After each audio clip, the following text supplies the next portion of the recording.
I wonder if we're going to get another shrines map.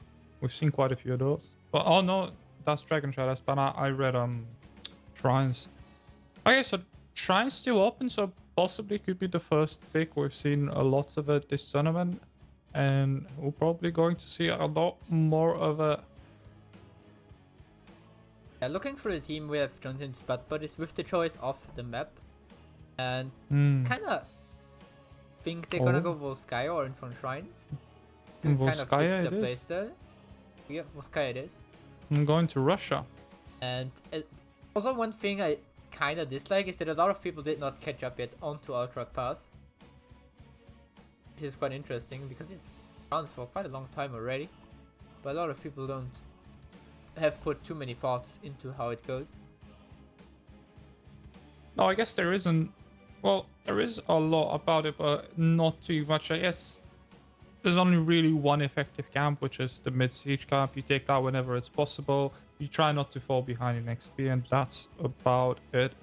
I think the fun thing on Ultrac Pass is that you can just swap up your draft so much.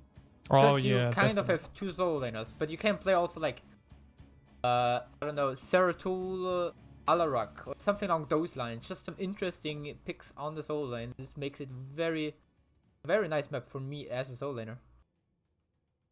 But yeah, as we are about to start into the series, we have Jonathan's Butt Buddies against HandsUp. They're coming a long way when we look at the map. Seeing here, every series today so far was a 2-0. Which is quite impressive. Yeah, you don't see that too often. I'm thinking we might. Of course, it can't be 2-0 last. For the last game, as it is best of 3, so 3-0 in the shortest scenario. But I'm thinking it's not going to be as one-sided as that. Both teams very closely matched in terms of skills. Also on the side of HandsUp with the side of all exterminators, which I thought will be a close game against HandsUp. I just got information that all exterminators had a sub.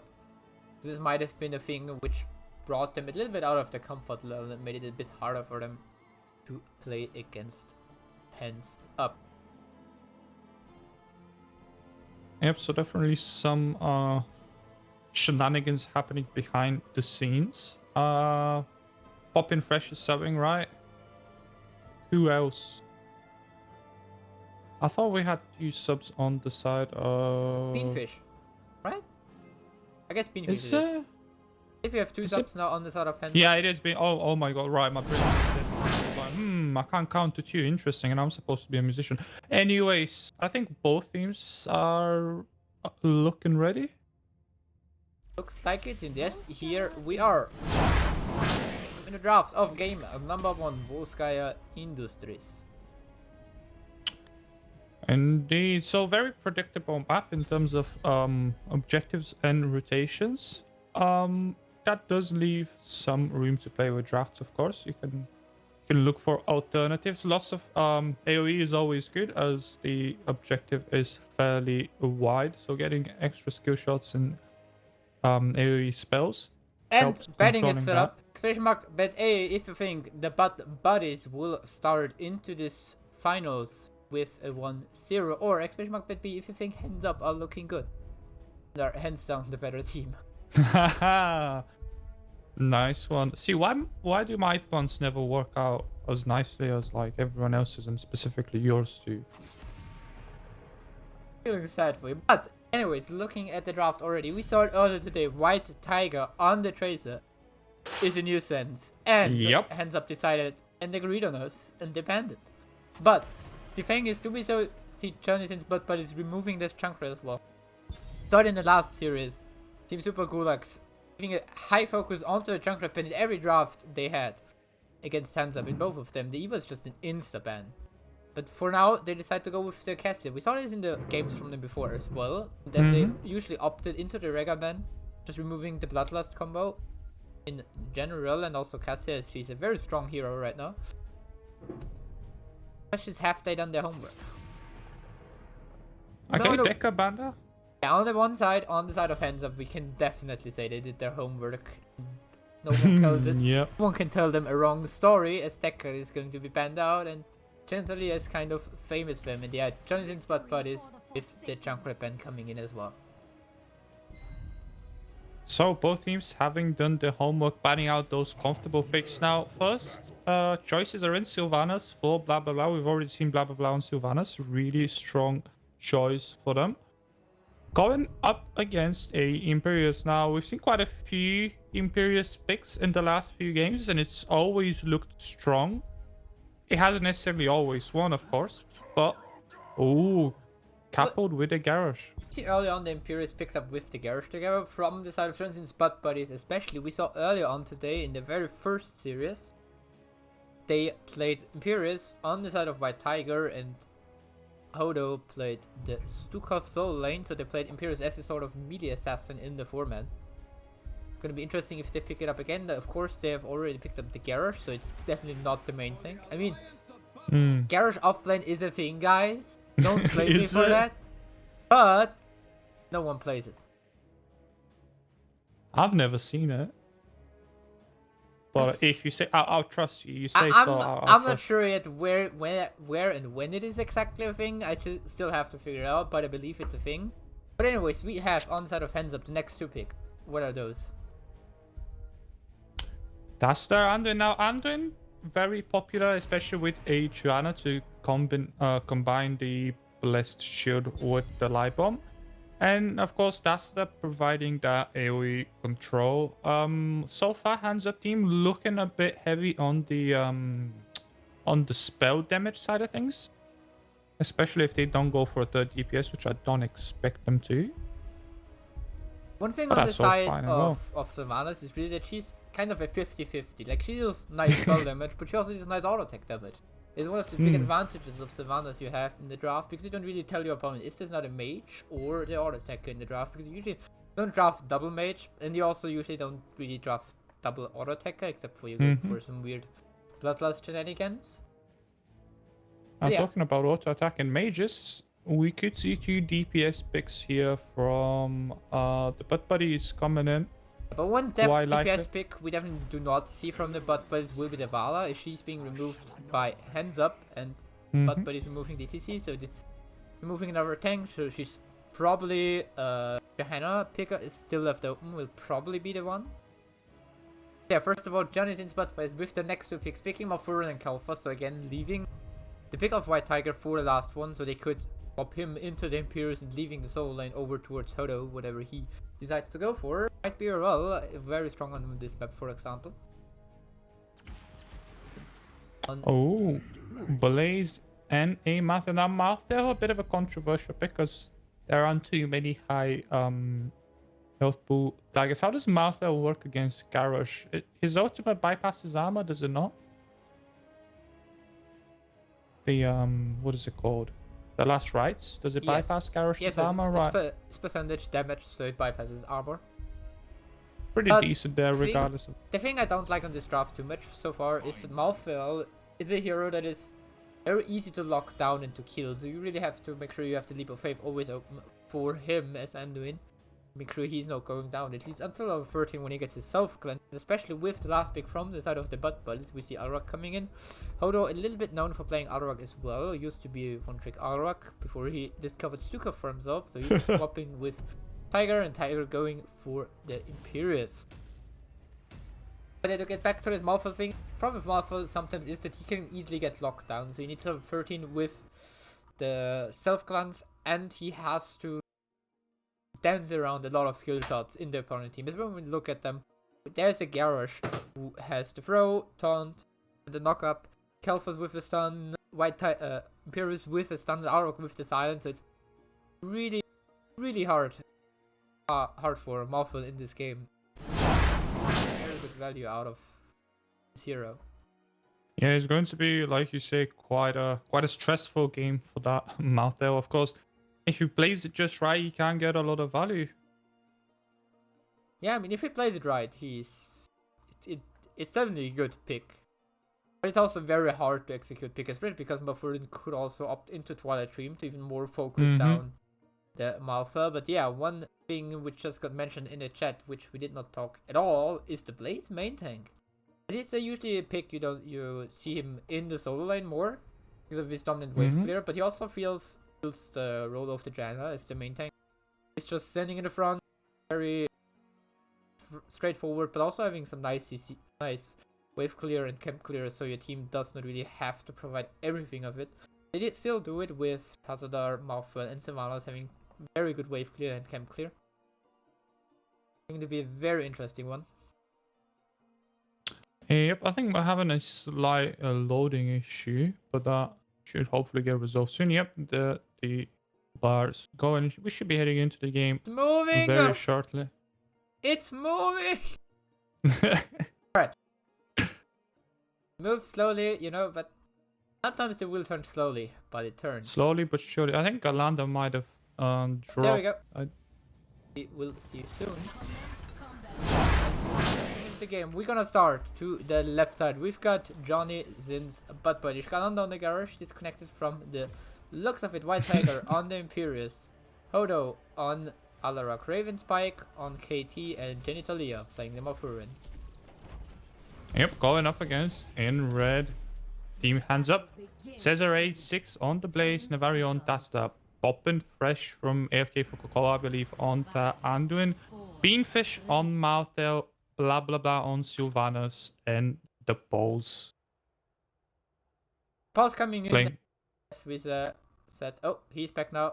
There he goes. Message from him. He is good and ready to start into his grand final. Yep, I am very excited to see how the first game goes. Both teams evenly matched. First map. We are in for a show, I'm hoping. Let's have a quick look at the talents. Tasta still hasn't made his choice. I expect this is going to be a Q build from Tasta. Yeah, probably going to be Q build. Opting into the W, which is quite interesting.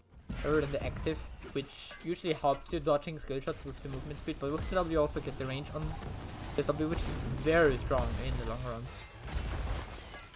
Yeah, but once you manage to stack that, it gets really powerful. I mean, while Imperious already trading with Malthel on the bottom lane, dealing a nice chunk of damage. And so far, Transient Spot is a little bit faster with the rotation going on because they have the Calphos. He just W Qs the wave and it's gone. Yeah. Garrosh in a bit of trouble. Crowd control effects following up. Coupled together with the wall. He tanks one shot from the towers but stays alive. 35 armor is good, apparently. Who would have thought? Bottom lane, in the meantime, we see a little bit of a boring 1v1 as no one really wants to hit each other because then they drop extremely low and will start to be gankable over the rest of the team.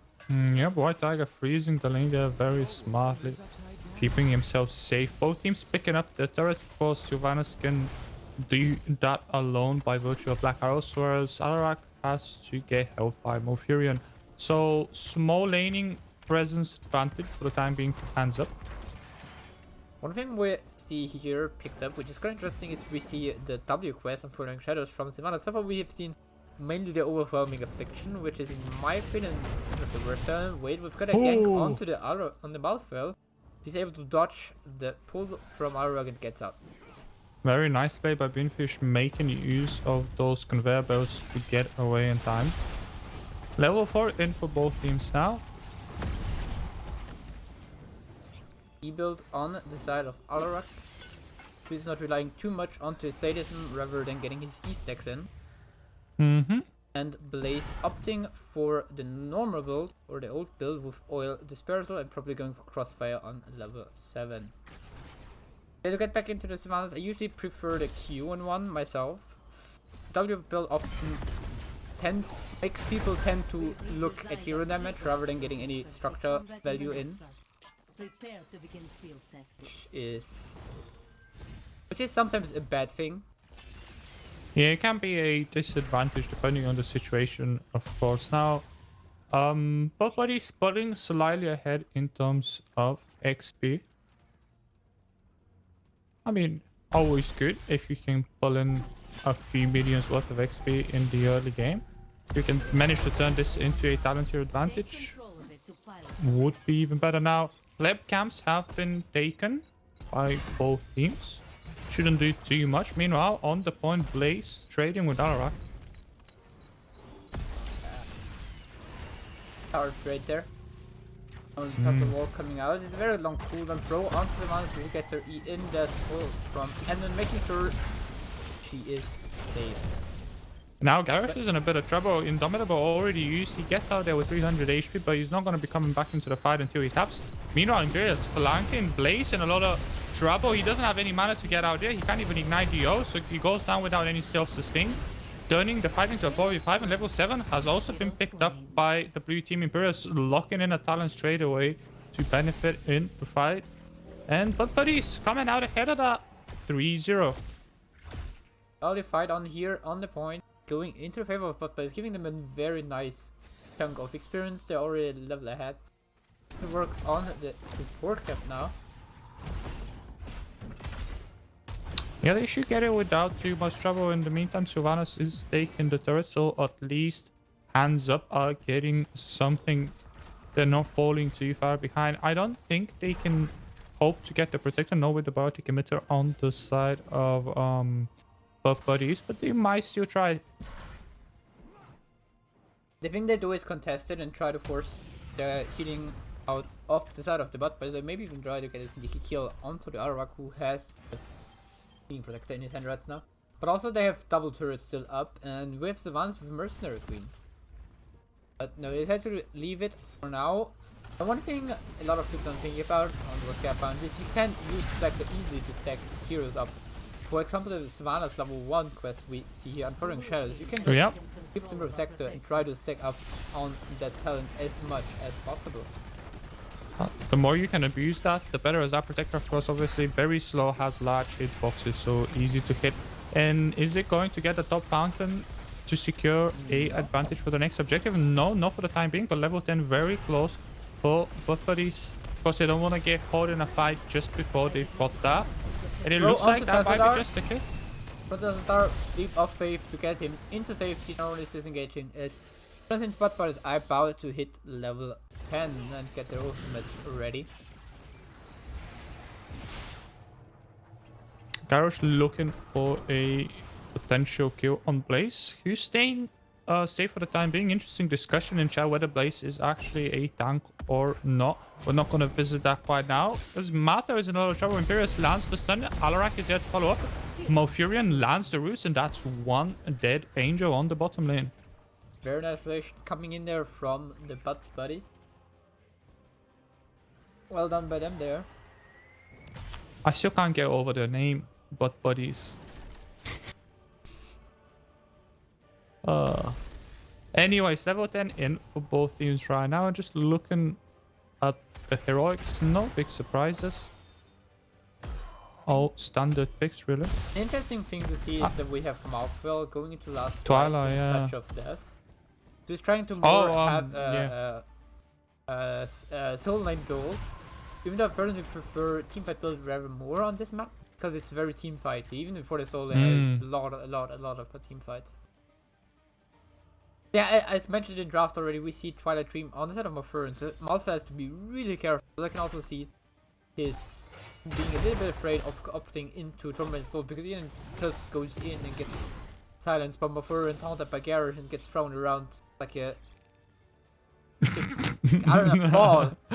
Yeah, kind of an apt comparison there. Both teams posturing around the fortification camp on the right side of the map. Doesn't look like it's going to get taken, at least not quite yet. Well, Dasta makes the first move, but the stalemate is broken, and I think HandsUp are looking to take that camp. They're a bit indecisive for the moment. Garrosh is there to sniff it out.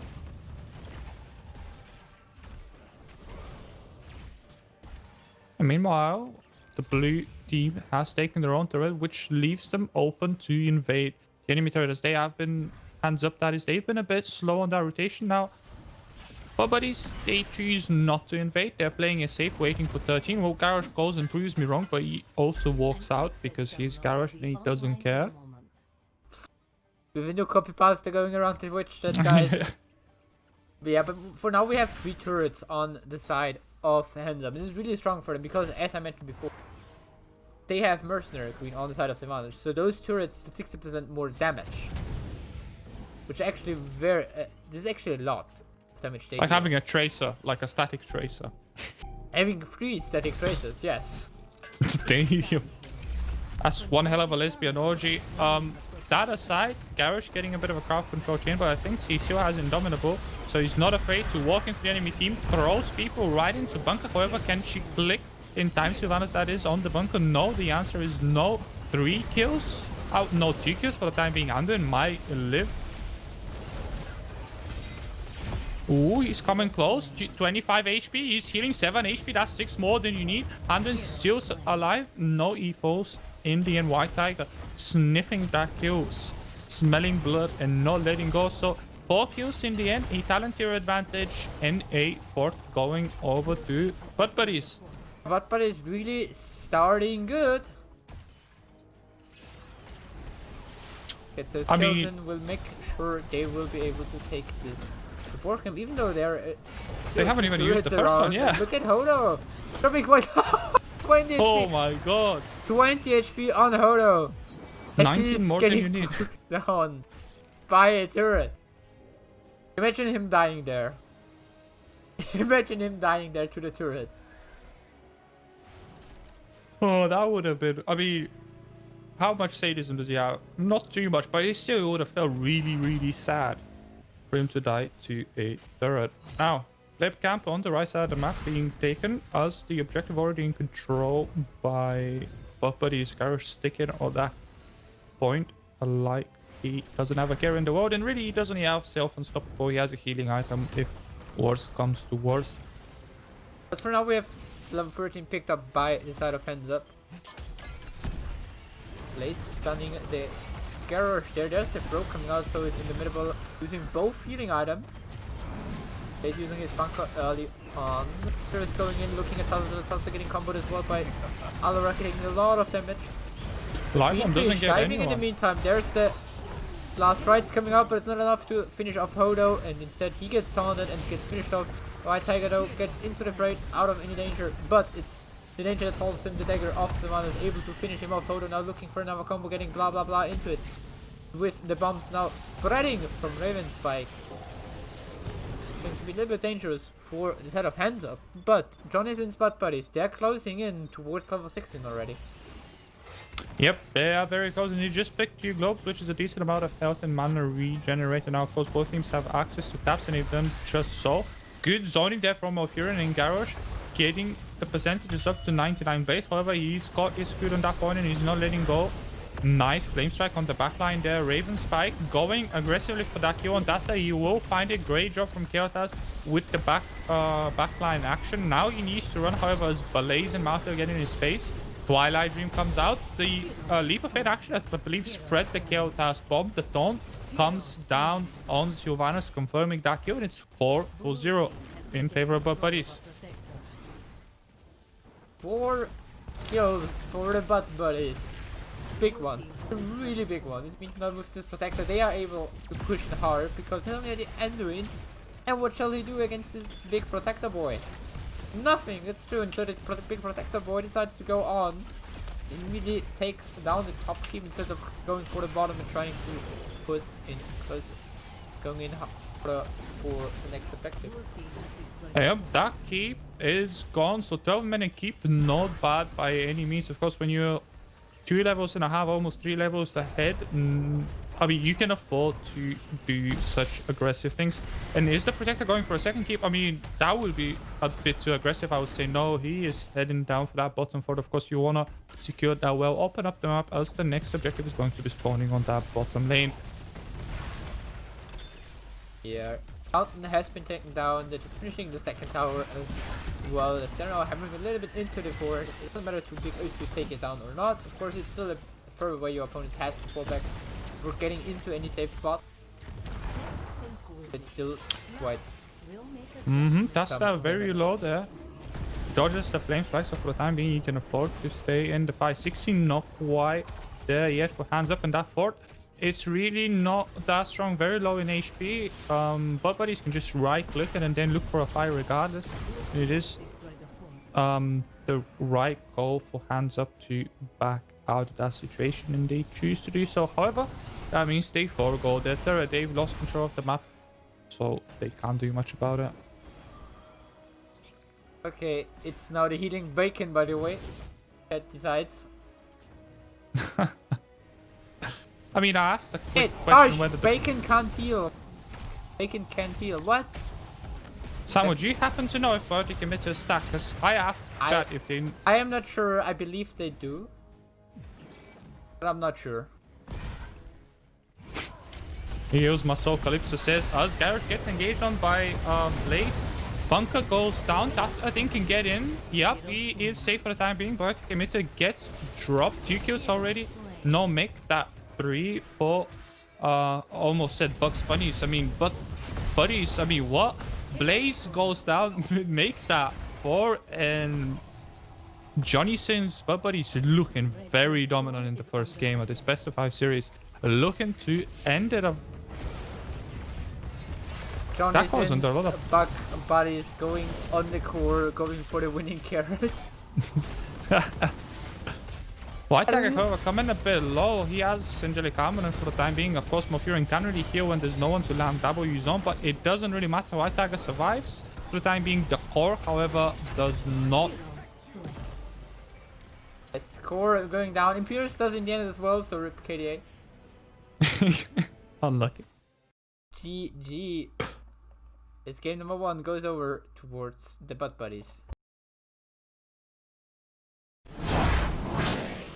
Wow, so a bit unexpected, I guess.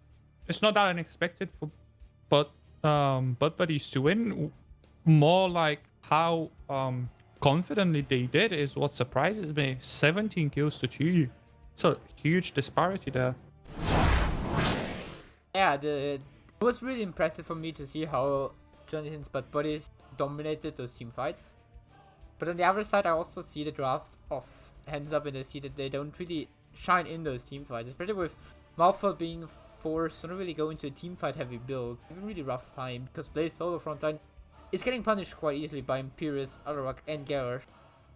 With the amount of CC those 3 heroes provided, now mix it up with a Calphas and a Mofurin, and another Twilight Dream and another stun. And even Blaze is starting to struggle because his unstoppable is quite nicely for 2 seconds, but it's still not a very strong one. Yep. It's interesting for me to see whether Hands Up are going to go for map pick right now or first pick and draft, which is kind of going to tell us whether they felt they got the draft they wanted last time, or if they felt they got a bit out drafted. I personally think they got the draft they wanted. They just couldn't find the fights they wanted. But I think they got the draft they wanted, but also the opponent's draft were well against what they had. They got what they had, but they still got out drafted in the end. Unlucky.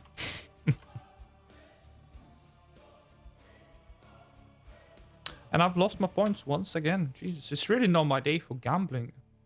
Just Chat is taking my points. do gambling, kids. Yeah, don't do gambling. I even work in a gambling shop, so I should know better, honestly. Like, my day job is literally watching other people lose their money while they gamble. Like, why am I doing this? Just say no to gambling. Okay, we see on the side of Hands Up. They made their choice. Unheard of. Inferno Shrines. What the hell? Wow, what a shocker. Samuel, I never saw that coming, mate. If not seen the Discord, doesn't know exactly what he means, but Caesar said, we go Infernal. In before casters say that this is not a surprise. Oh my god, code is so I mean, good. Infernal Shrines is still one of the best maps around, so I can completely agree on picking it up. Because it's just...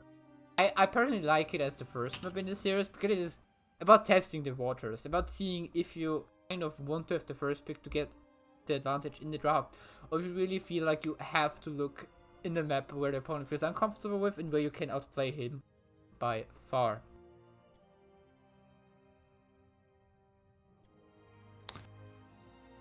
All right. So Inferno Shrines, standard map. We've talked about it all day. I'm not gonna talk about it yet again. I'm sure chat is as sick of me, as sick as me as about talking about this map. Jesus Christ, English is hard. I even have a freaking um bachelor's degree in it, and it's still hard. Okay, moving on. We'll get the game started in short order. We're just giving both teams a minute to get ready. Sam, what are your predictions for the next game? Any blind It's gonna be a any tough blind one. prediction? I feel like it really depends on the draft. And it would feel like I have to see the draft first, but if Transcendence Butt Buddies gets again what they want, maybe even get the Tracer this time, they are definitely having an edge. But on the opposite, if HandsUp this time going to get their Junkrat, for example, it might be a good pick for them, and they might be the ones to come out ahead in top, in the end. Well, I'm personally hoping to get a bit of a longer series. Like you mentioned earlier, it's been 3-0s across the board for the for this cup's final stages. I'm hoping for a good 3-2 series. Hopefully I get my wish. Maybe. But anyways, let's have a short look at statistics in the meantime. Statistics. I'm a man of numbers. Statistics! We are looking now. We already had a look on Hodo and White Tiger from the Butt Buddies, but we did not have a look on the guy in front of them. It's Galanda on the main tank role. Most played heroes, Johanna Garrosh, not really a big surprise. We're only missing the ETC in there. And on the first, but it's quite interesting to see, it is the Morganis. So a hero usually, in terms of solo lane, a little bit more focused onto hero damage, because he's healing for the hero damage he deals. That he does. It's quite interesting to not see the ETC in one of those top 3 spots.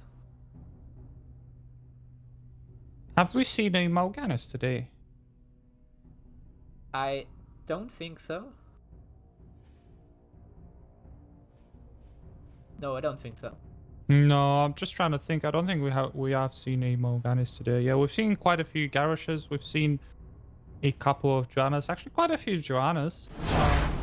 Morganis. Yeah, we've seen ETC. We've seen Diablo. Have we seen ETC? We definitely saw some ETC. Yeah, definitely. I mean, it could have been that the Morganis was on launch too. I'm not 100% sure about Perhaps. that. Perhaps. Anyways, as we are about to go into the game, before we going to say stuff again, of course, the sign-ups are open, so make sure to sign up for the next Season of Heroes launch. Playoffs are about to end, so you have the start of August. We have time to sign up, and then the seeding is going to happen, and you will drawn into divisions, and we're starting into game number 2 of this best of 5 series. Inferno Shrines. Our favorite map, audience favorite. Right, batting phases. Let's see what HandsUp are going to change in their approach, if anything. Cassia banned out by Butt Buddies. We've been seeing Cassia banned throughout the tournament, so no big surprise. Yeah, mostly, except for 2 games by HandsUp we casted before that, where Novaril got her in both games in the best of 3 series. But anyway, exclamation mark bet A it is. If you think Johnny Sin's Butt Buddies has what it takes to bring us to go for the 2-0 and bring us towards the possible last map in the series, or exclamation mark bet B if you think HandsUp has what it takes to come back into the series and maybe even still go for the win and make it a 1-1 and make it technically a best of 3 series.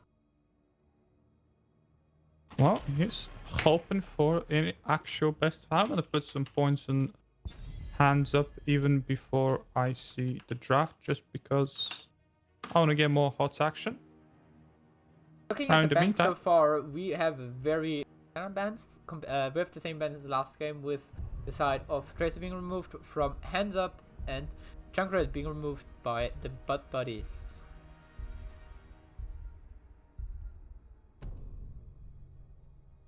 Next pick, next ban is the from Imperius. HandsUp. Quite an interesting one. I mean, of course, it is very, very a weird tool Butt Buddies used in the draft so far, because they just put it onto White Tiger, so Odo was playing different stuff as well, and you never knew if it was Soul Laner or not. But this time it's story time, and Deckard is picked up by Chintalia as he was banned in the last game instead of Imperius.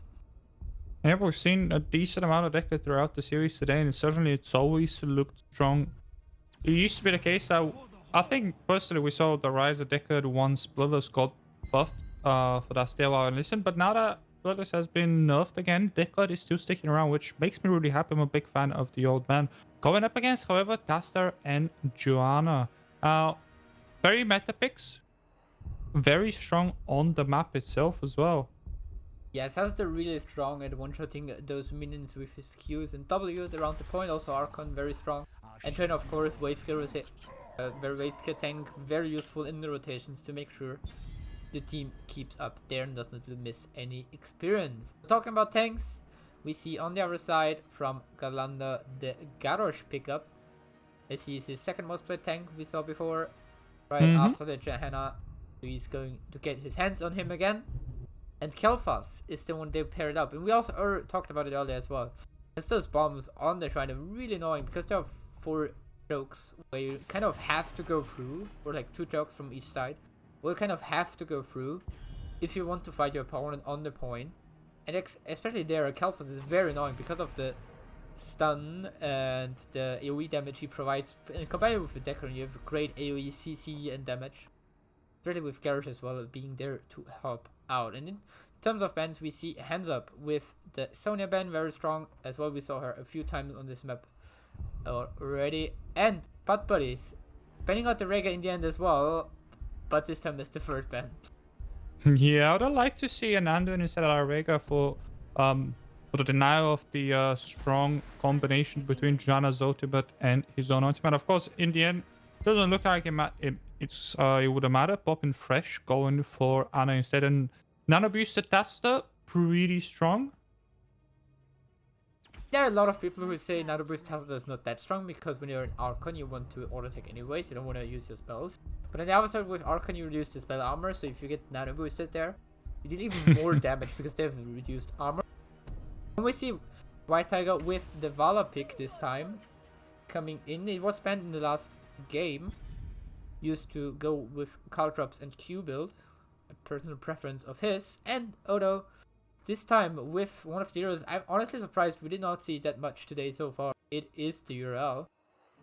Probably the most broken soul laner right now in the game. Yep, very strong. And she did get banned a few times, but certainly there were a few games when she didn't get a ban. Now we'll see how well she does this game. Gonna be going up against a Leoric. We've seen quite a bit of that today.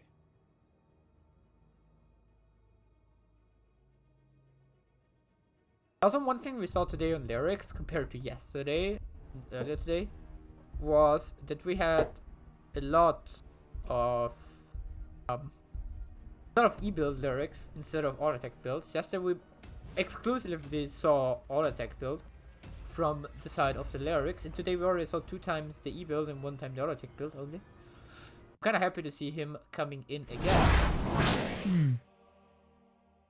Probably with an E-build, hopefully. So what's the idea behind the auto attack build? I haven't played too much Loric. I don't know. The thing with Loric's auto attack build is that the auto attack build is stronger in the 1v1, but in the team fight it falls off hard compared to the E-build, where with the E-build you just ghost around the opponent and reduce the damage of them by 50% for nearly all the time. Right. Well, auto attack build is mainly useful for the 1v1 on Dragonshire or Braxis. But anyways, we're gonna see as we are jumping into game number 2 of this best of 5 series. It's going to be Infernal Shrines. To the left side, we have Johnny, Sins, but Buddies. Galanda on the tank on the Garrett. Jenny Talia on his Deckard is getting him once again White Tiger. Klingon Vala is the most played hero even this season in Heroes Launch. Hodo on the URL, even the first ban. And then Raven Spy class. But on this, it is the Fire Mage, it's Kel'Thas. Up against in a red team HandsUp. Currently down 1-0 in the series. Show some support for them in the chat. We've got Poppin Fresh on the Ana, Navario on the Tasta. Scissor A6 picking that solid Joanna. Beanfish on the commonplace Lorik. We've seen so far quite a few of pics of him. And blah blah blah. Oh, in capital letters on Sylvanas. You have to scream it. Rip webcam. Wait, what? Guys are saying rip webcam. Okay. What happened to it? I don't know. Oh, it's frozen. It's okay. I'll restart it. That's okay. You can take over casting for the next 5 seconds. For next 5 hours, also fine. In the meantime, within the top lane, the usual 1v1 going up, which should be pretty even though Lyric is dropping quite low. Missing a W there, making it really hard for him. And on side of the foreman, Jonathan's but he's really having a little bit of an edge with the early game. Kalfa's wave clear. And Vala W is enough to clear them out. So, interestingly enough, no Q build for Taster. It's a W talent, perhaps because of that nano boost opportunity. I'm not sure what to make of it. It increases your range, but doesn't give you any. No, it doesn't give you any thing of damage. That's why I'm confused. The advantage from the two other talents on the one as Tassler compared to the W, I feel, is that you get the charge rate on your. What, he's not going to be getting his any HP anytime soon as he gets ganked on bottom. Despite this nicely from Poppin' Fresh, not quite enough to keep him in the game. So, but he's starting strong once again. But what I wanted to say was that our talents on level 1 for Tassada give him additional ways of generating his charge for the for his trade. So he gets mana and sustain in when he hits level 4 with the plasma shield, which you usually take nowadays because then you don't have to be as careful as you normally have to. Yeah, there we go. So without any of those two talents, without any of the other two talents on level 1, this is having quite a rough time on getting to those 100% charge rate of his trade and get the plasma shield in. Yep, especially with the threat of a Garrosh always lurking around the corner, throwing him out of position if he overstays even for a single split second. Now, we're seeing a whole level advantage lead for buddies. Now, of course, this is going to shrink as HandsUp clear their own respective lanes. Both teams picking up their own camps and objective spawning on bottom. This is going to be quite interesting. Level 7 still slightly closer for the team in blue. Both bruiser camps picked up at nearly the same time. Lyric going to the top and even clearing out this wave by at least a little bit to make sure his team is getting back a little bit in experience and is able to fight level 7 around the objective. Yep, Golanda looking there for a very aggressive pickup on Navario. Doesn't quite find it, but still a nice try. So this is 5v4 here on the bottom in favor of the blue team. Lyric still clearing out that top camp, having a really tough time. Especially Lyric saying top makes this a 5v4 in favor for the butt buddies. He's getting some nice value in now with this camp up here, but now Caesar is going in down here in the bottom on the trying to throw onto the Sylvanas. Pablo is getting the lockdown stun from KT root from Deckard, the bomb on him, and goodbye Sylvanas, the first kill in this fight. China's getting a little bit in trouble, but she should be fine, right? Yeah, she's fine. Yeah, she walks out of there just fine. The Punisher jumps over the wall. Well, I guess there's no wall anymore, but regardless, it is in range of the 4 right now. Fountain is dead and White Tiger looking for a kill on Taster. Unfortunately, Garrosh can't quite just make it to the Taster in the backline. Throws Zana, but however, she's quite healthy. And now Galanda's in a bit of a trouble. Sylvanas is there to join the fight. The wall from Taster, not enough. Rather is slightly misplaced, but it doesn't matter as the kill's already been picked up. And Deckard also dies in the backline. And so that's a double kill for HandsUp. This is really good for them because they're slowly coming back into the game. I mean, they lost they took some serious damage in the bottom lane, which has not to be ignored. But now they have the possibility of pushing in back in the mid lane. They're taking their opponent siege camp. Are they fast enough? Escalanda is on the way already. Keltas is giving them a helping hand. Garrosh just walks in, throws Joanna out. However, she manages with Iron Skin to get back on it for a short time. but she's forced to retreat as Pop and Fresh falls quite low in the backline. Nice flip on the garage for the time being. It lets her team disengage.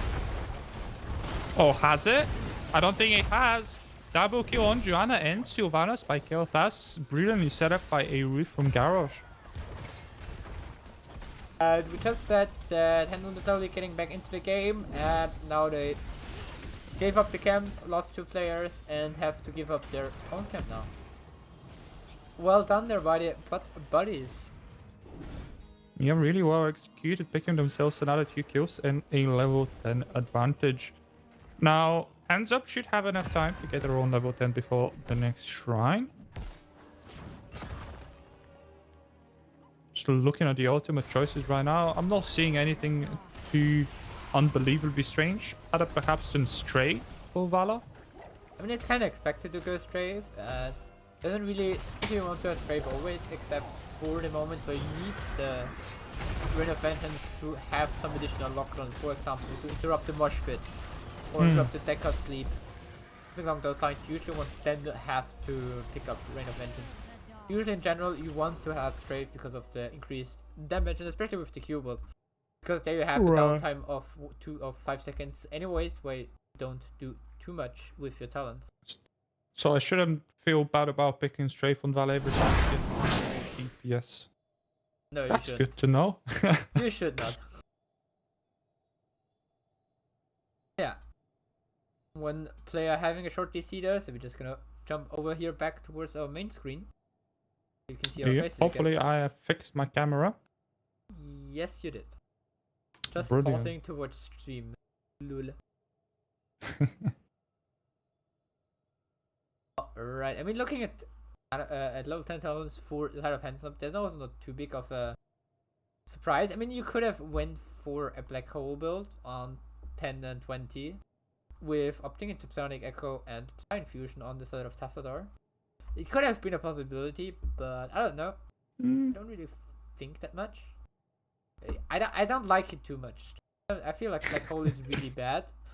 But I feel like this is the one moment where you could have actually taken it, because you have Entomb on your side. Kind of entomb them and then throw the black hole through it.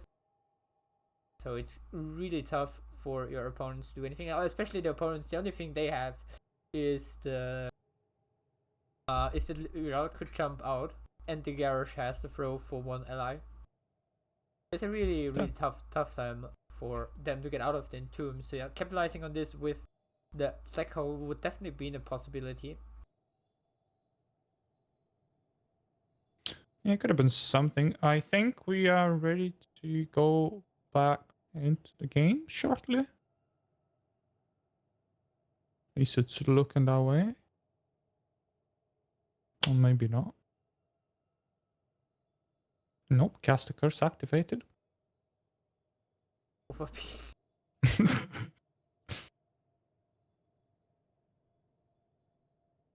Right, well, in the meantime, do you have any filler statistics or anything like that? Because I'm not one of those guys that prepares any jokes for stream. Talking about the KDA of Casper, the Deckard player, because he was in the draw show in the statistics there for having the highest KDA.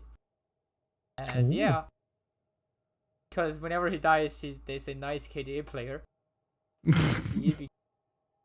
But yeah, anyways. That's pretty funny, actually. You can check that in the VOD of the draw show. I'm not sure, but I believe it was like this. So yeah, you can check the draw show, which is on YouTube already.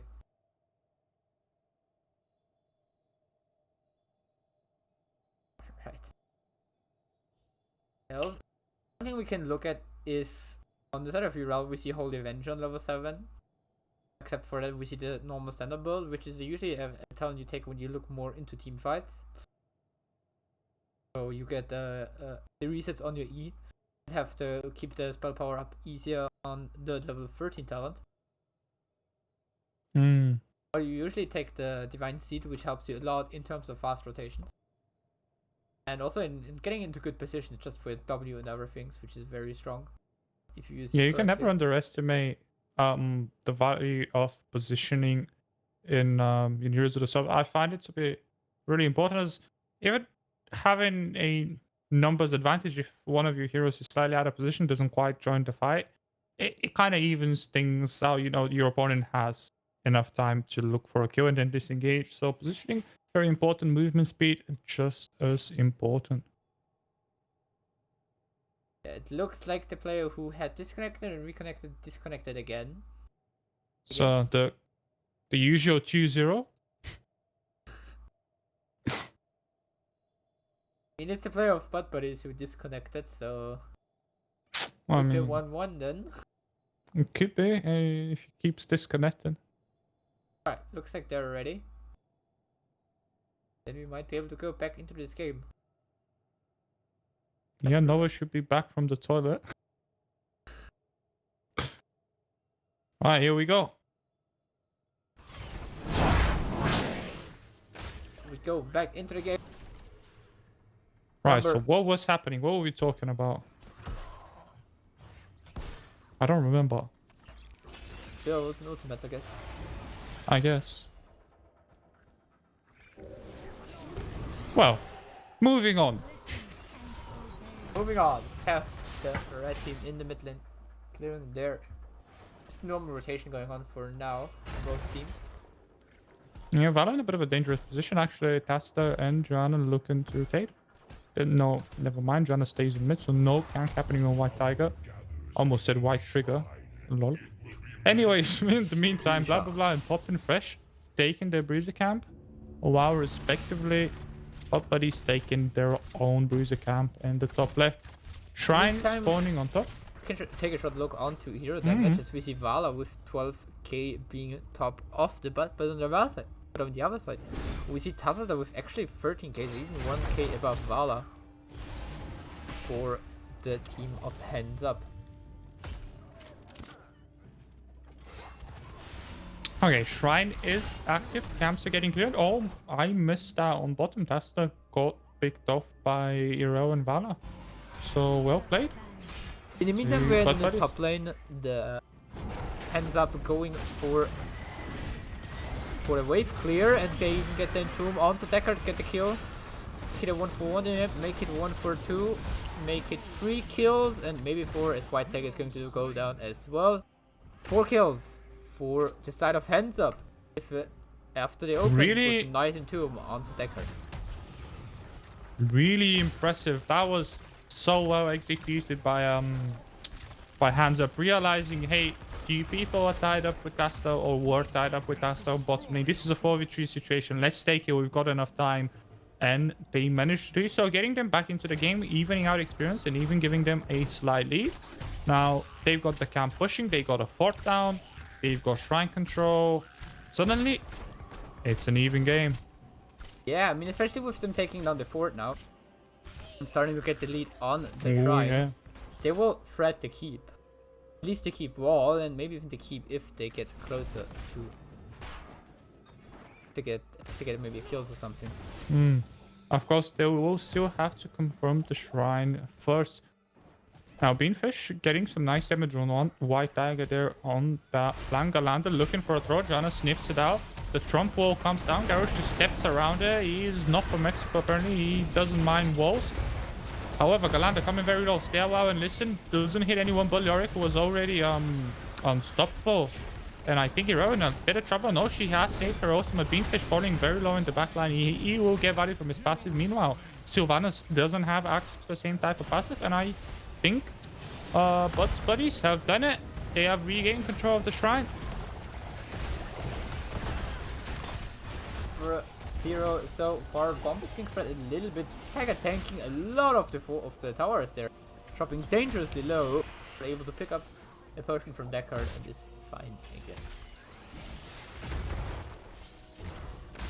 Okay, so when the dust settles, this should be a Punisher going over for. Almost said Bugs Bunnies again. Galanda taking a bit of bulk damage, but that's your job as Garrosh. Now, there's an attempt by HandsUp to contest the shrine, but I think it's a little bit too late. Bless Shield comes out together with Entomb. Yrel just walks out, or rather leaps out of there. Does not give a fuck. Tiger getting the kill on Sign Up is going down himself. In the meantime, Odo getting picked off by Beanfish in the backline. 5 missing for the but it's Galanda on the run on his decker, dropping very low ahead to pop his ultimate Raven Spike, making sure he gets the objective, but he goes down. So does Galanda on the Genitalia. On the deck is left, the high KDA player is still alive. There we go. And that's why he's got such a high KDA, I guess. I mean, that was, wow, what a turnaround. I wasn't expecting that. So, but bunnies, oh my god, but bunnies get the Punisher, but they lose 4 people in the process. So I wanna say I'm favoring HandsUp now. They are still a level ahead, and that Punisher is not going to get too much done. I will only work on the front wall, but the big thing of getting this Punisher on the side of Johnny's buddies is that it also denies it towards HandsUp. So they have to wait for the next Punisher, and it's going to be close with level 20 for both teams, but I don't think either of them will get level 20 before the next objective. Yeah, I think you might be right. Of course, it depends on how well the red team sources. They're already level 17. I think they might have a slight chance to get 20 if they dominate the map. We'll see. I guess it remains to be seen. Now, but buddies, they get 16 and they are probably spoiling for a fight. It's really tough now in the decision of both teams because either of them really needs a fight because they don't get the level 20 anyways before the next fight. But also on the other side, it gives you nice map control. Or the... Oh, well, in a bit of trouble. Stumbles out of there, that making use of the corridor on the bottom lane. White Tiger escaping that 4-man gank, which in the meantime leaves Lorik open to a counter pressure on mid lane. He does fall. Bless comes out. Nano boost onto the Savannah. She's wailing arrow onto 3 people. Nano Archon used as well. Good by Deckard as he goes down. The Savannah falls in return. A lot of bomb is being threatened. Navariel Tazza dropping very low. He goes down, and so does Dana. Only one left alive for the red team is Dana, and she's getting taken down by White Tiger. It's a 5-man team wipe from the side of Transition's butt buddies. And no, it had all it was sacrificed for it was KDA of Deckard. I mean, fair trade. Fair trade. I can't blame them. So, fourth and bottom is going to get eliminated. Bruiser Camp on top is going to get stolen. And in terms of experience, the game has evened out. You can still go either way. Well, now with those 5 kills, Butt Buddy is able to steal the Bruiser Camp off their opponent, making sure they are not able to take it. And if they take theirs later on themselves, they will get the push in top lane, and there is no way of counter pressure from the side of HandsUp. Except for leaving Larrick in the top lane, but then we might have a deja vu from the first trend where HandsUp was forced, or HandsUp tried to engage 4v5 and Larrick came in later and they lost 3 people there. Oh, yep, mid-bot looking like it's going to follow the fate of the bottom one. It is going to get destroyed indeed. Galanda looking for an aggressive pick on Navario there in the back line. Doesn't quite get it, but still threatening off and zoning for his team. Good job. Well played by Garrosh, really fulfilling that tank role, giving his team enough space to pick up the fort without any threat to the backline. Now, Nick's Shrine is up, and like you predicted, Samu, no level 20 inside for any team. We see it trying to go for a Garrosh. There's the stoppable used early on. The middle is also mean that it is down for the next try. The 40-second cooldown. And yep, Pirel walking in rather bravely. Bruiser in front, Garrosh behind. White Tiger is zoning stairwell, and this one comes out. That is pretty decently positioned. The nano boost right on blah blah blah, but she's lost out of the fight. I guess she's somewhat low on HP. Pirel getting her ultimate off. In the meantime, the bomb is doing a lot of damage. Galanda still staying alive during all of that. What am I looking at? Second kill should go down. Cesar, I don't think he has Iron Skin left. Uriel is there to finish the job. There comes the Iron Skin off cooldown, saving Janna for the time being. Still only one person has gone down, but Garrosh has throw. He's looking for Poppin' Fresh. He gets Joanna instead, who certainly doesn't have Iron Skin this time around, and Beamfish might fall down, but so has Uriel as well. What a brawl. Navarro now on the chances of being in the middle of the opponent trying to somehow get a kill or something. But no, he does not, and Popping gets picked off as well. And it's another 4-1 in favor for the Butt Buddies. Yep, and they've got that camp pushing on top as well.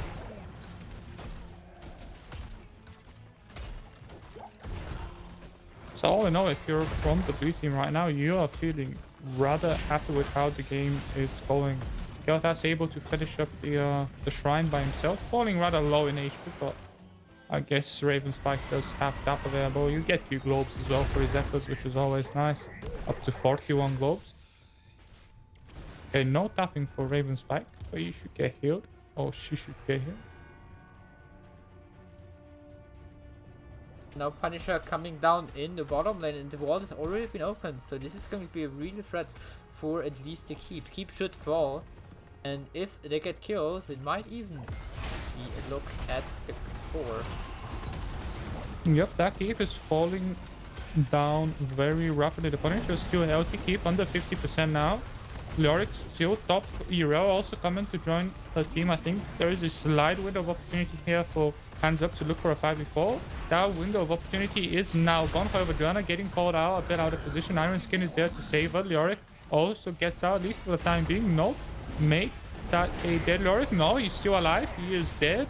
Buried alive, doesn't hit anyone. The Punisher in the meantime has been killed. Stella, listen, absolutely massive. Galanzo looking for another kill. The Flame Strike lands on Ana, excuse me, confirms that kill. Jana, I think, is also there. Irel absorbing damage from the core to kill. That's suddenly in a very awkward position. He is in the middle of no man's land, but he survives. Garsh is the one that dies. Tasla still alive. No, he is dead. Full team wipe with 4 members of Bud's Buddy standing. This is going to be a 2-0. It is, as we have another 5 kills for the side of the Butt Buddies.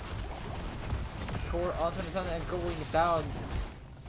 This is GG. Butt Buddies look pretty dominant in this grand final. Yeah, certainly do. Sam, we're already up 2-0 against their opponents. I think second game was a bit closer than the first one, so hands up. They're slowly finding their confidence. But we have to say, on the side of HandsUp, they play with 2 subs now. They are. So it's really it's rough rough for them. Partly because they played the last series already with only 1 sub.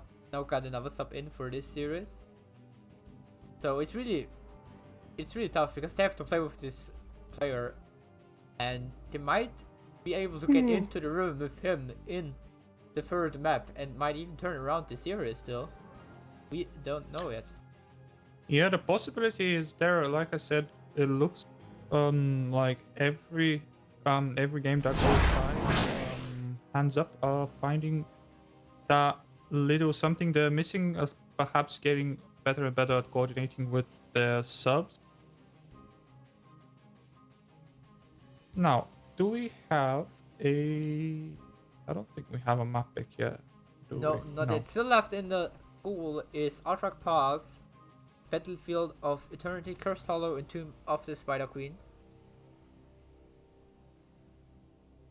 Hey, at least Inferno Shrines is gone. We don't have to deal with that anymore. Over for the day. Over. Yep, no more games on Inferno Shrines. That's it. We are done. Alrighty.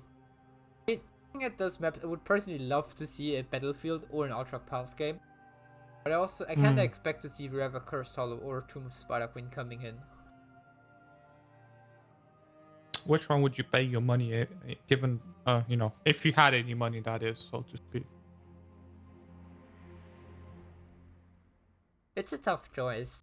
On the side of HandsUp, if they go for the map choice, when we look at those maps, when we analyze them, we have on the one side with Altrak Pass and Battlefield of Eternity, which are both very teamfight heavy maps, and then we have Cursed Hollow and Tomb of Spider Queen, which are more macro focused, but also include some team fighting. And I personally believe that throwing all your dollars in one basket, putting everything into one thing, might be the thing to go for the HandsUp on the map right now. So I would rather see them going to Battlefield or Alterac Pass. But we have the choice from them, and they decide to go for the first pick. So we're gonna see Johnson's butt buddies with the choice, and I would rather assume to see something along the lines of Cursed Hollow, or maybe Tomb. I mean, Battlefield is a very good map for them as well because of the amount of Iraq and Imperials they play. They have a really scary four-man, and then can pick something along the lines of Rainer to just make sure they have someone to raise in any way of work. Either Leeming or Rainer would work in that kind of a scenario. Yeah, I would like to see, of course, something that we haven't seen too much of. For example, Alterac Pass. Tomb of the Spider King, we're quite familiar with that. So with Battlefield of Eternity, Cursed Hollow probably my second favorite map from what's left on there. Definitely a different, very different in terms of how you play it and how you approach it. But yeah, if I had to bet anybody on it, I would say probably something like Tomb of the Spider Queen or Cursed Hollow.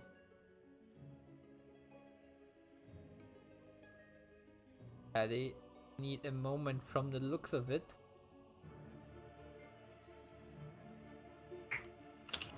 That's a-okay. In the meantime, I'll have a quick look at how many points I've got.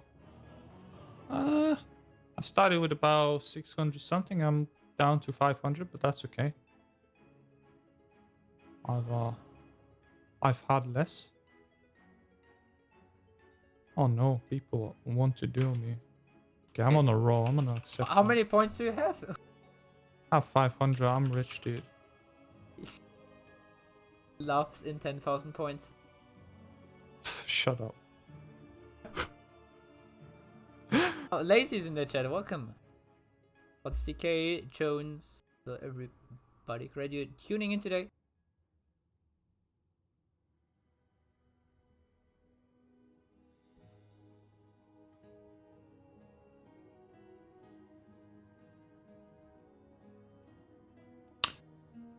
So, do you have any jokes?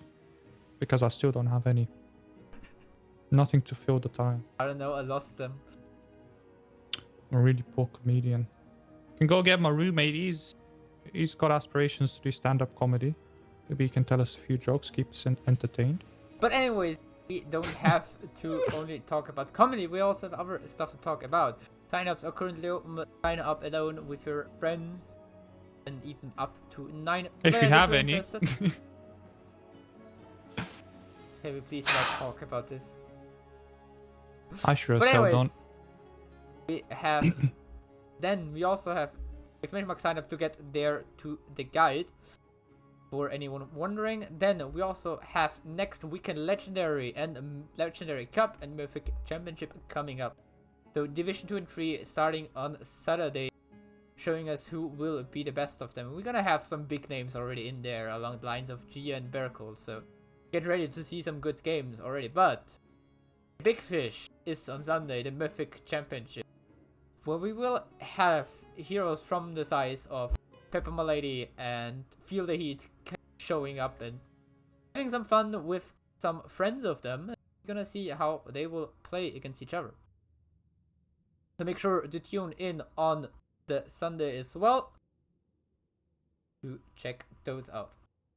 Yeah, should be a lot of fun. In the meantime, we have our next map chosen, and it's Alterac Pass, and I can't overstress this enough. I'm so happy I haven't seen a game on Alterac Pass in a while.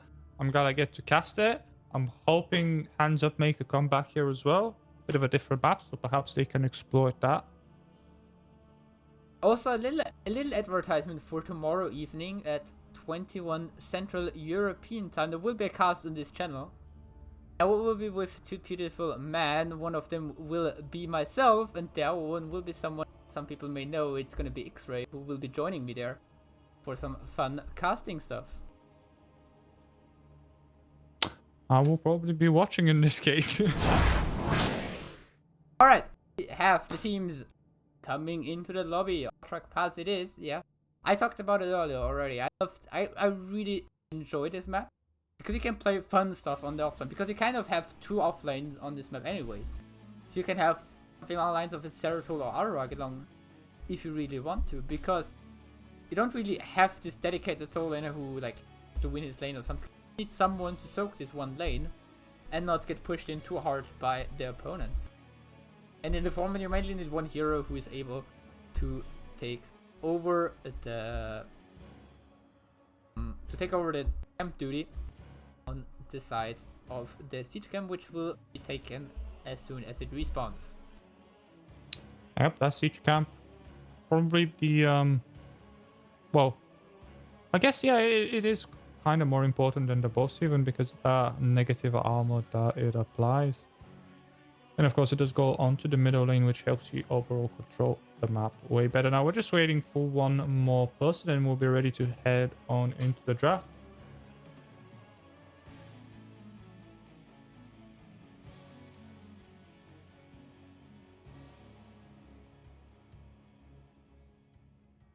Right. One more player, as you said. I mean, it's going to be very interesting on both sides, because I think like this favors a little bit on what we saw from Jonathan's Butt Buddies so far. They drafted stuff like the Alrock Imperials they had. Yeah. Well, we could see a bit more of a prioritization on globals. We haven't seen too many of those. Stuff like Volstad or the Hacker could make up an appearance on Outtrack Pass. Yeah, I mean, I would personally love to see the Hacker game because, you know, my main hero and stuff. But in the end, I always was hyped about all the Hacker games yesterday. I got massively disappointed there, so I don't even want to see him today, kind of. Yeah, I don't know. It just felt wrong by people playing the hero. Different, other. Oh no. We are going to see. One player is missing. Who is it? I think it's Galanda. Galanda, yeah, Galanda. There they are. Never mind. There he goes. Like a shooting star. He wanna make like a rocket. Alright. Oh, we got everyone in the lobby. Just need the ready sign from them, and we are able to jump into game number 3. Possible last game of the series. Possible, yeah. I think Transparent's praying for it be the last game because he's got a match like in an hour, but he might get disappointed. I'm personally rooting for HandsUp to turn this around and give us a good show.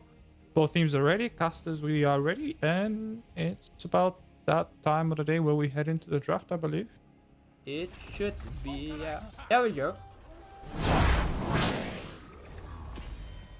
We see the coin being flipped of who gets map pick and who gets first pick, and of course we don't do coin flip, we give the team of first pick choice the first pick. And also do betting, but not for real money, you know. You don't really lose anything except some internet fake points. Exclamation mark bet. Hey, if you think Johnny Sins Butt Buddies will have what it takes and close out the series in this third map of Outtrack Pass and make every series today series 0 wins, 0 map wins for the losing team, or exclamation mark bet B and the number of points you want to bet on HandsUp if you think their heart is right, they will make it. Comeback reverse sweep, being behind 2-0, and will at least start to try with the reverse sweep in this third map. Right, so here goes the banning phase. Tracer already denied, so no Tracer for White Tiger once again. As we've seen how strong it could be in their hands once they get that Tracer. They will run you down and they won't stop until you're dead. Now Cassia being the counterban, no big surprises like we talked about. Cassia very meta pick. We've seen her play to very good effect. Now Vikings here's something interesting here, something that you don't see too often. Outtrack Pass. On the side of Transient Spot Pass, we saw already a few Vikings games. That's not too surprising, man. Because on Outtrack Pass, I believe they're okay-ish. They're not too good, but they are very reliable on soaking the sideline. While the opponent has to be, you force your opponent to decide between going for a 4v5 fight or for a 5v4 fight or losing a lot of soak or trying to have someone soaking lanes in the meantime. But looking at bans else, we see Sender turns into bot is removing Cassia and Junkrat, of course. And now first pick from HandsUp. I love it. Also, the Vikings ban makes way more sense now because Vikings is one of the best counters to Aberfur. Because Aberfur is unable to really counter Socket Lane, and if Vikings Socket Lane against Aberfur, they even push against him. Yep. So very well thought out there by our team in red, by HandsUp. Now the counter picks, Imperious Deckard. No big surprises there. Once again, we've seen lots of Deckard games, lots of Imperious games. We've seen how strong they can be. Let's see what the answer to them is. Maybe an Anna, perhaps? Coupled with a Joanna? Nope, it's an ETC and a Jaina. I am 100% wrong. What do you make of that, Samu? I mean, if they copy onto Jaina, you get the second burst mate. You have to collect 2 burst matches if you want to burst someone down. Which is quite interesting. I don't really expect that usually. Usually have a Greymane or Reyna, some sort of hyper carry. Which gets ideally value out of the attack speed on level 4. Or, yeah, this would have been the next thing I think about. It would have been as a Moro or maybe even Illidan, depending on the opponent team. Because those 2 heroes with an Aberfred can actually 2v8 at one point. Can ruin your day. I mean, we talked about Samura earlier already, where we stated that he's a very strong hero and he can just win you a game single-handedly, but paired with an Aberfred, and he's getting really annoying and a real big threat to backliners, even like Deckard or Taika. Those backliners which usually count as tankier anyways. Don't be too weak against such heroes. But with Aberfred, it's getting really a different story. But anyways, Valor being banned out now, game against White Tiger, of course, we saw it in the last game again. He's really scary on that hero. Yeah, that he is, so I would expect a major choice. Yep, there's the Keothas, and a Garrosh once again is going to make an appearance. Now, how does Garrosh work against an HC? What are your impressions, Samu? It is a high skill matchup because Garrosh has stunts in the middle. Sure, he's not getting knocked away by the knockback of ETC, but on the other side, ETC can just power slide away for the worst case, in theory.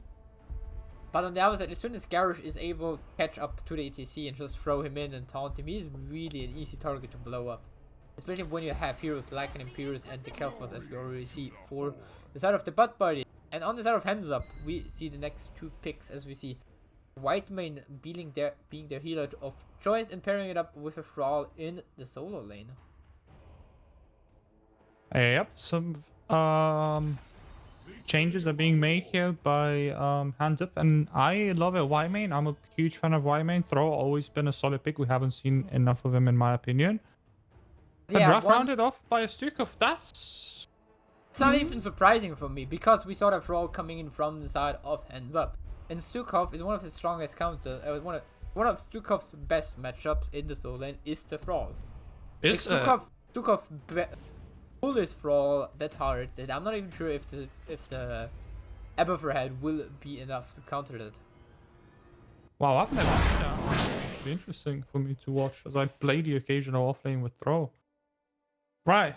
What's your prediction, Samu? Is it going to be a 3-0? Are we going to see 2-1?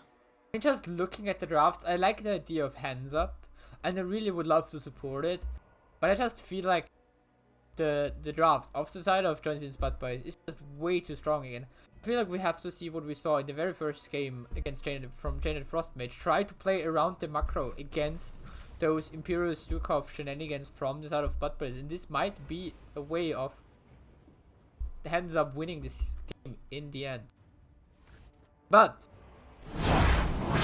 first of all, jumping into the game as we start to the left side. We got Dungeons Butt Boys, we got Galanda on the Garrosh, White Tiger on Imperious, Genitalia on the Deckard, Hodo playing Stukov, and Ravenspike on the Kelphos. Possibly for the last time today, Jonathan's Butt Buddies it is.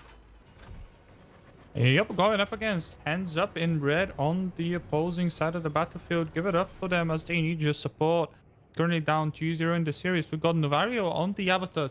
Caesar 8-6 on ETC, popping fresh. on my favorite Y main, blah blah blah, on Jaina and Beanfish, bringing up the rear on that throw. Looking at one tone so far.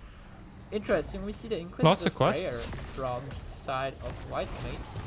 I always thought it's not definitely the meta talent, but Yeah, from my possibly personal experience, you preference. usually want the I don't remember what it's called. It's the W talent thingy. Inquisitor Sprayer rarely stacks to the point where you can actually get any useful amount of value out of it. Although, of course, late game, if you have been hitting your E's throughout the game in a reasonable fashion, you can get some decent value out of it. Meantime, we've seen a top lane matchup between Stukov and Thrall. So far being out in favor for Thrall. Stukov starts being really annoying on level 7 especially. This is those 1v1 moments. We see Jaina and Whiteman going for Siege Camp on the right side, and to the left side we see Decker and KT starting it. Yep, both teams taking their respective siege camps about as soon as they spawn, which is what you usually want to do on Outer Rack Pass. With ETZ also joining there on Siege Camp, the team might even lose a little bit of soak in the mid lane. Yeah, there's 1 minion, That's about it. and they lose it.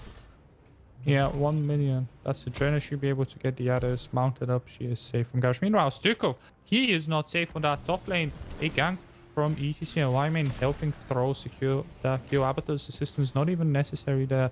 First blood thrown by HandsUp, making a way better start in the third game of the series than they did in the first two.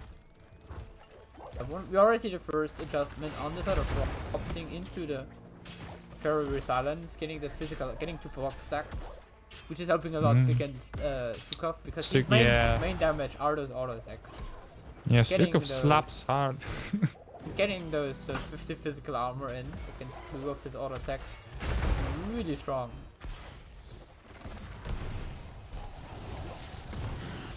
Okay, meanwhile on mid, siege camps have been cleared out. The objective spawning on bottom. We'll see how much I think HandsUp can buy time, as of course you have the Abathur on your end of. We see another rotation from ETZ for a top lane to go with Whiteman. There's the root, and Hodo is getting farmed right now. Well done by HandsUp. Completely abusing the Stukov on the solo lane, having no mobility, being an easy gank target. As ETZ and Whiteman come on the lane and get the kill. Yeah, brilliant decision so far from HandsUp, putting them slightly in the lead. 2 kills against 0, and of course Abathur is soaking lanes all the while. Throw staying at the top for the time being, which indicates to me HandsUp they don't want to make a play for that objective, which I totally agree with them. Like I was saying earlier, you got the Abathur on your side, the longer you draw the game out, the better it gets for you, as in theory, he's getting you further and further ahead in XP. Now, siege camps picked up again by both teams. No big surprise there. Equal timings, I want to say. Hodo in the top lane already being a little bit careful now against the Brawl.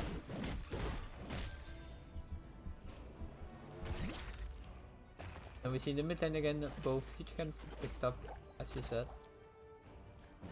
Yeah, the levels coming in now. Interesting, we see on level ETC's level 7, we see now Hammer on. You're getting increased automatic damage after using an ability. What's the standard on 740C? Isn't it Echo Pedal usually? Or Not always. A lot of people use the double text W talent, so you do more damage with the W right after your Q. And with the gank on the bottom lane in the meantime, as White Tiger does not get a jump out yet. Nice dog oh back, yeah, he does. barely enough to keep him in, not over the wall.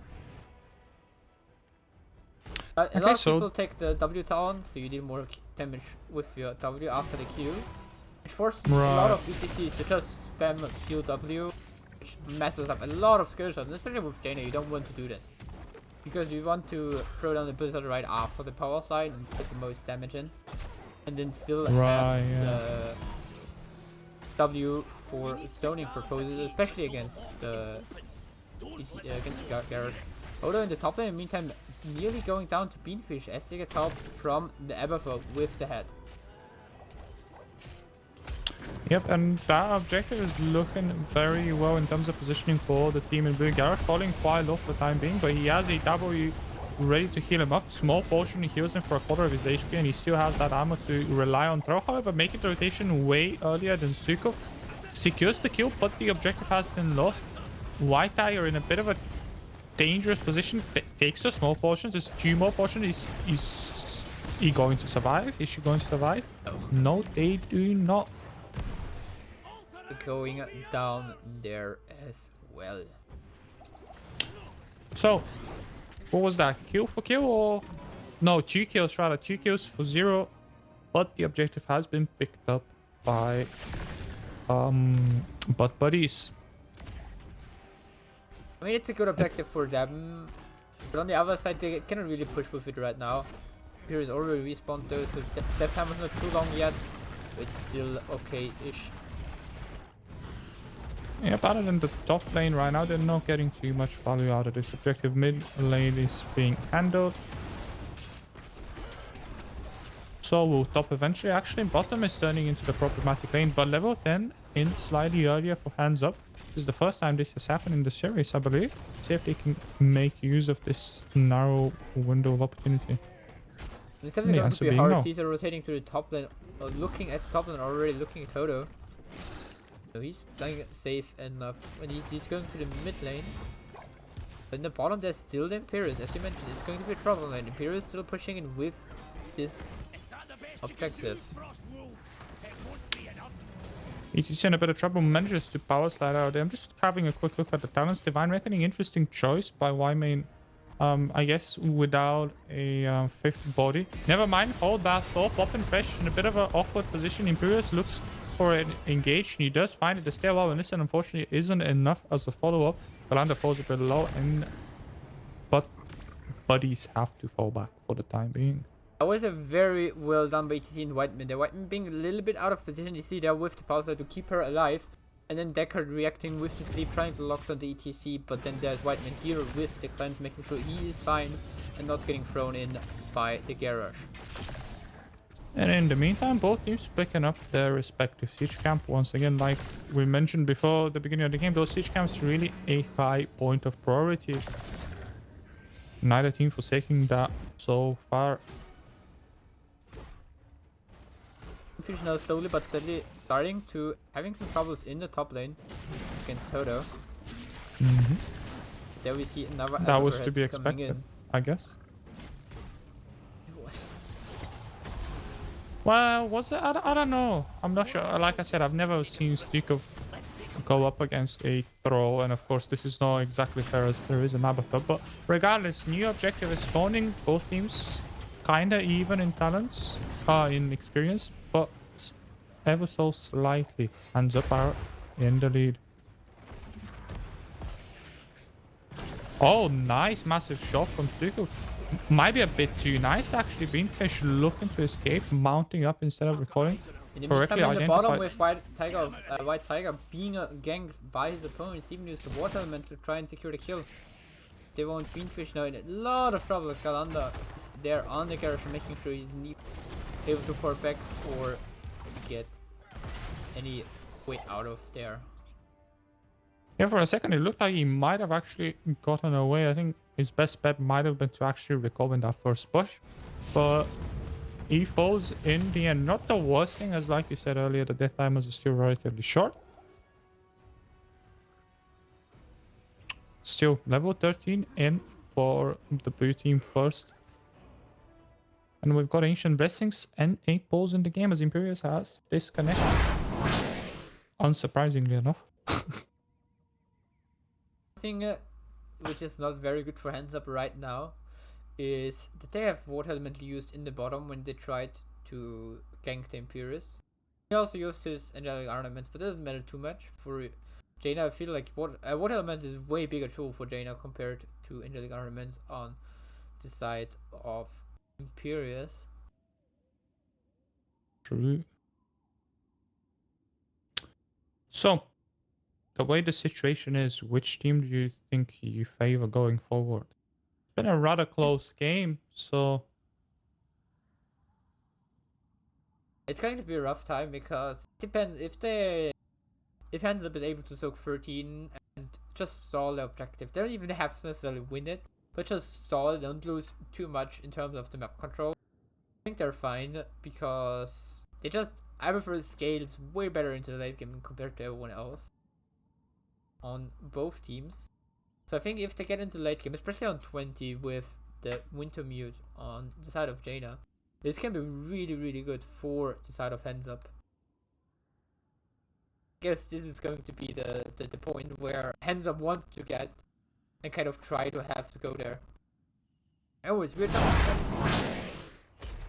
as both teams are ready again, and Tiger is back in the game.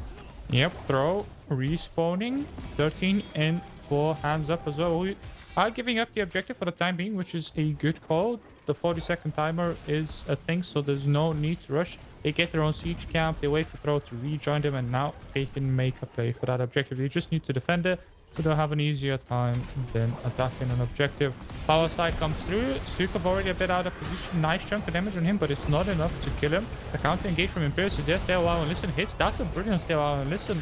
Hits 3 people. The Earthquake, however, is providing a lot of control. Someone just disappeared off the map without, I think that was the Avatar copy. Throw falls down, but it's traded for Stukov. So right now it's 1 for 1. But more importantly, Blood Buddies have managed to remain in control of that objective and have secured themselves the second wave of riders or raiders. I just want to say that Garrosh actually killed the Stukov because he threw Jaina into Stukov's face and she was able to kill him. Yeah, there we see report Garrosh. Yeah. Oh, unlucky. That Garrosh, hurts. one of the harder tanks to play, obviously. It's really hard, yeah. Those displacements are really, really tough. They're pushing in now. From the looks, Jaina in the bottom. In the 1-on-1 against Imperius. As you see, 4 people from the side of Finland, but is in the mid lane right now. So, Yeah, Babata is tied up on top. The taunt falls down, not enough damage, however, to secure a kill. Midcourt falls down. I think ETC might get thrown. No thrown might have been on cooldown there. Either way, ETC slides out and is out of danger for the time being. Meanwhile, on bottom, Imperius falls, nicely coordinated by Jaina and Abatha. mid It was a very lane important has kill, been I feel taken like. down. With these 2 coming in for the top lane, but Cooper should be fine defending this here. Yep, they're out. I don't think that fort is going to survive though, especially now with Stukov slapping away at it. Garrosh in a bit of an awkward spot, doesn't have Indomitable by the looks of things. Even the fort is attacking the Indomitable, comes off cooldown, he presses that and survives, as Garrosh usually does. Somehow he's full HP, I don't know how that happened. The Dome comes down in ETC, the follow-up crowd control from Raven Spike is there, but Avatar is already hacking that, and Galanda in a lot of trouble. Once again, HP is lacking and down they go.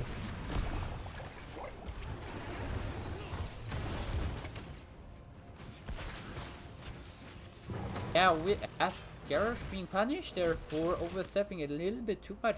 Now HandsUp having level 16 advantage and having 1 kill in their tank. Very good for them also now being able to go at the boss on the top side, trying to get some map control back into their favor. But we now see in the meantime in the bottom side, we see the Johnny Saints bot play is trying to counter the top boss play with the bottom boss play. It's kind of obvious where they go now. I don't think they're in time for rotation towards the bottom, but they can at least start something along the lines of a siege camp or other stuff. Yeah, picking up the siege cam ability than their opponents, I think is the best they could do right now. Bosses get traded, pressure is applied, of course. More importantly, level 16 in for both teams right now. And another disconnect. Decker this time. I don't think we've had Jenny disconnect. I don't think before. so either. But it means we are going into a short pause again. And we're gonna switch over to our faces again. Our beautiful faces. Well, I mean, in my case, it's a bit debatable, but we shall ignore that. Alright. Has anyone been counting the pauses so far? If anyone in I chat have is keeping accidentally track of hit the advertisement button. that. Unlucky. People see 1 minute of ads. I'm really sorry for that. Oh, that's okay. It's funny because It's I've got an okay. advertisement button as well. That's supposed to work, but it never works. I don't know if it works or not. Filling your SJBB bingo sheet. Tip is next. Filling in your Johnny Sins Butt Buddy bingo sheet. Free win if you over 5 years. Alright, I mean, it's an MVP trophy. Alright, is he back in? I don't know. That's the big question. I don't think anyone knows. We don't know. Great shirt. There we go again. It's the shirt again. It's a really nice show. What's wrong with it? It's really colorful. I'm stealing my joke. Because you wrote it in game first, transparent, I read it out loud. I didn't steal it, I just said it out louder, you know? What prizes can one win? A trophy out of the finest plastic there is, I believe. Pretty much top tier plastic. 3, 2, no, ready. No, He's no. gone. Again. Dude, the suspense is killing me, and so it's doing similar things to Beanfish by the looks of things. It's just a bait. Alright. Text. Me and Theo, it's usually that some people have those internet issues, so Yep. let's see when he will reconnect and we can go back into game number 3 in this best of 5 series. See, it's better for the internet to drop. Sorry to cut you off, because when I disconnect, it's usually because my electricity cuts, and that's no fun. Alright. Anyways, go on. But in the meantime, keep in mind to tune in next week and on Saturday and Sunday for the Legendary Cup and the Mythic Championship. We're gonna have the best teams of Division 2 and 3 on the Saturday and best teams of Division 1 on the Sunday, going up against each other, and we will see who can crown themselves the Youth Launch Champion of Season 12. Should be lots of fun. I know I'll be watching, even if I'm not casting, so...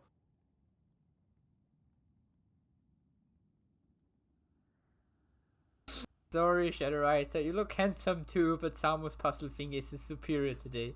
I'm not sure yet what I'm gonna wear next weekend, but it's also gonna be something different. It's not gonna be this one, probably. It's a mystery. Oh no, I guess I have to wear a shirt as well. See if I can beat your costume. It's not costume. It's just a shirt, isn't it? It's just a shirt. Just a shirt. I'll have to maybe. Hey, maybe that's an idea. Maybe I'll bring out like a full costume, like a shirt and a. What do you call it? Transparent in the meantime asking in game who will arrive first, Jenny or my pizza. On this rate, Isn't it time for transparent match almost? He has half an hour, I guess. Even a little more. If I'm casting, will be wearing a plain shirt. I don't know. I enjoy such fun shirts. I like to wear them, and I think they fit as well for the stream and stuff like the playoffs. Plot twist: Casper is the delivery man.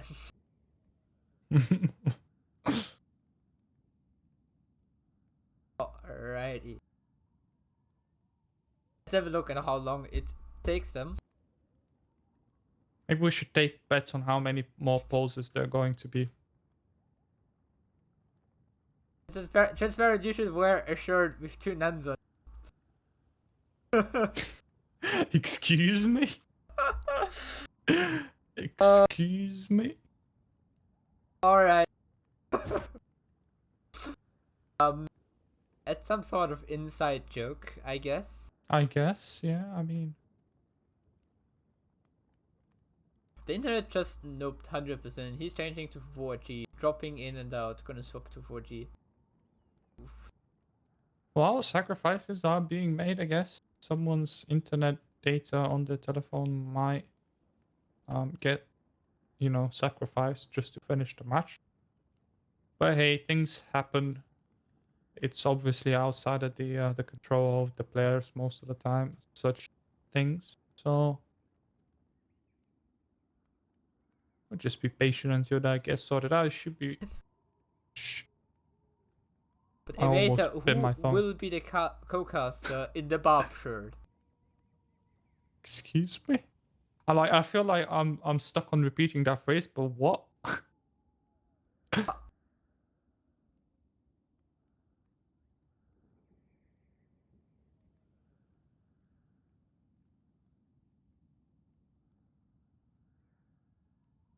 In the insertion chat.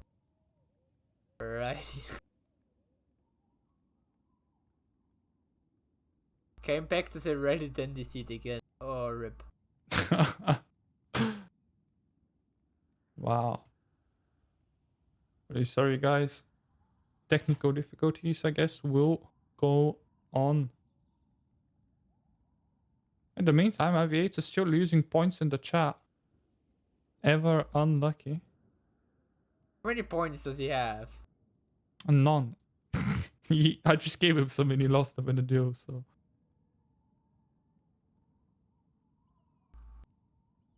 Aviator. Gambling his way into oblivion.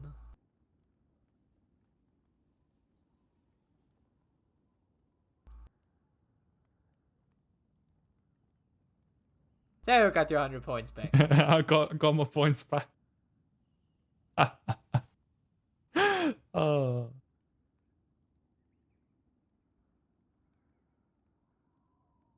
Right. See. How are we looking? Looking any better in the meantime.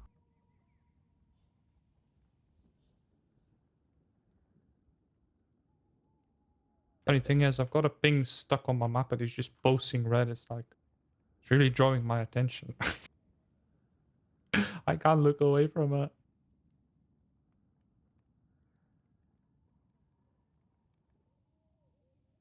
He is still trying. Oh, Let's see if he gets in time, because 10 minutes is usually the maximum for technical difficulties.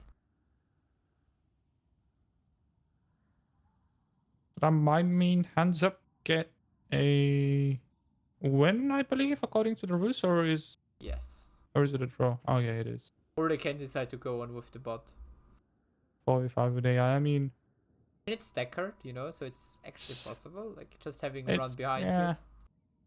you might be okay-ish enough. But it Yeah, so you could depends. just ping staggered, I guess, and the two healers go around hand in hand, forever happy. Healing each other up will be unkillable. Looks like Oh, they okay. are ready. Whew, that He's back. I'm pretty sure that was cutting it close. Looks like they were ready to go on with a bot. Okay, I think we're going to get 5 versus 5 human players. Head back into the game. Bosses, trading fort. Standard stuff really. HandsUp sitting half a level ahead in the game and 5 kills ahead. New objective just spawning, I believe that's third phase. Or rather the third one, should I say? Third one spawning down towards the bottom side of the map. Blue team working on their siege camp. Calphos defending the top lane. The boss, they lost the fort. They will need to lose the tower. No, it's barely standing there. Here. Meanwhile, at the bottom, the fort has been taken down, but the red team decided to really go ahead and just try to push in for the fort. They got some serious damage onto it. Meanwhile, throwing a bit of trouble along with ETC, gets Imperius gets double stunned, but the stair armor isn't too good to be true.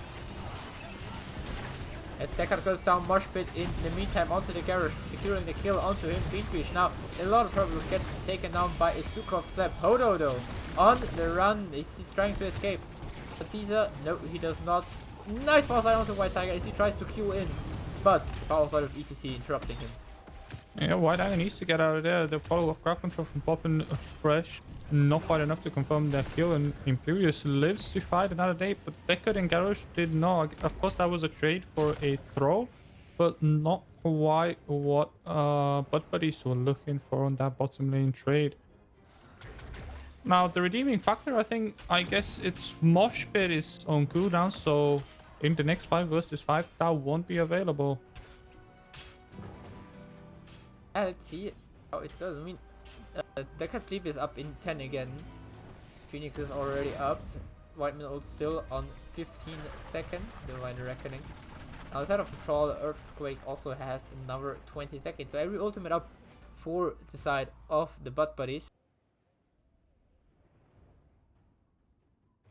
Siege camps being picked up again by both teams, but level 20 coming closer and closer for HandsUp. If they can manage to draw out the objective until they get 20, it should be all but safe for them to make a move. Now, In the meantime, we have Ava for pushing in the top lane and even taking down the front wall up there already with the minions he is gathering. So we see Clone onto the Jaina. Galanda takes a lot of damage, gets bursted down. Phoenix, Earthquake, and Stay One listen. Pop weapon goes down though, 1 for 100 so far. Clone still alive, but is about to go down. But so is Jaina. But so does the Imperius and Stukov. 2 for 1 trade. In favor for HandsUp, and this time Brawl is alive, and it just Brawl with the head of the Emperor is already very scared of Raven Spike. Able to sustain himself through those 2 frontliners just by the help of the Ruby, and now Caesar going in with Spotlight, making sure he gets the kill onto Kel'Thas, and now should be able to pick up this objective, or at least start capping it.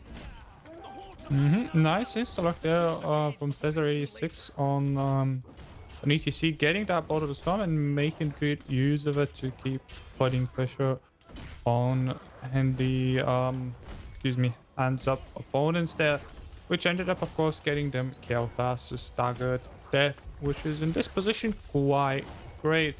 Now, can Throw sustain this objective? No, he can. Smartly enough, he walks away for the time being. It is a 5v4 though. Have the siege camps up again, and teams are looking at those. I mean, HandsUp currently has level 20 advantage and have one man advantage as well. So I would prefer them to try and go for the objective, but the siege camp is just siege camp, so you just take it on time whenever possible. Exactly. Imperius still tied up in the top lane, countering that Abathur pressure and really having a hard time to deal. Kel'Thas making the rotation to help him, otherwise that keep might as well have gone down. But level 20 very close for Butt Buddies. They're gonna pick up their talents and perhaps have enough time to contest that objective if they want to do so. It looks like they're posturing to do just that. White Tiger though just going in, getting the channel through and neutralizing the objective for now. The big level 20 fight coming up our way. Our ultimate is ready again. Pulse light onto the Imperius using his cleanse. His level 20 cleanse early on. Big contender. Oh my god, Mosh pit onto 4! Kel'Thas is there with the interrupt, but Decker's the first will go down, make it to as Garrosh falls. Looks like a counter kill is coming in, or no, it does not. 3 for nothing so far in favor for HandsUp. As Stukov goes down, make it for Imperius falls, and the only one left alive is Kel'Thas, and he's on the run. And there's a Brawl and a head on the chase. There comes the mana barrier. Ravenspike's getting out of there. Ooh, clutch. E, yeah. Barely gets out there, but this 4 kills secure the objective 4 out of HandsUp, and also gives them a lot of control on the map right now. What a mosh pit from ETC that was, really making the difference in that team fight. And I think HandsUp might be looking at least 2 keeps, if not even core. KT easily clearing out the mid wave. Was a really big minion wave, but he just pressed a few buttons and it's gone.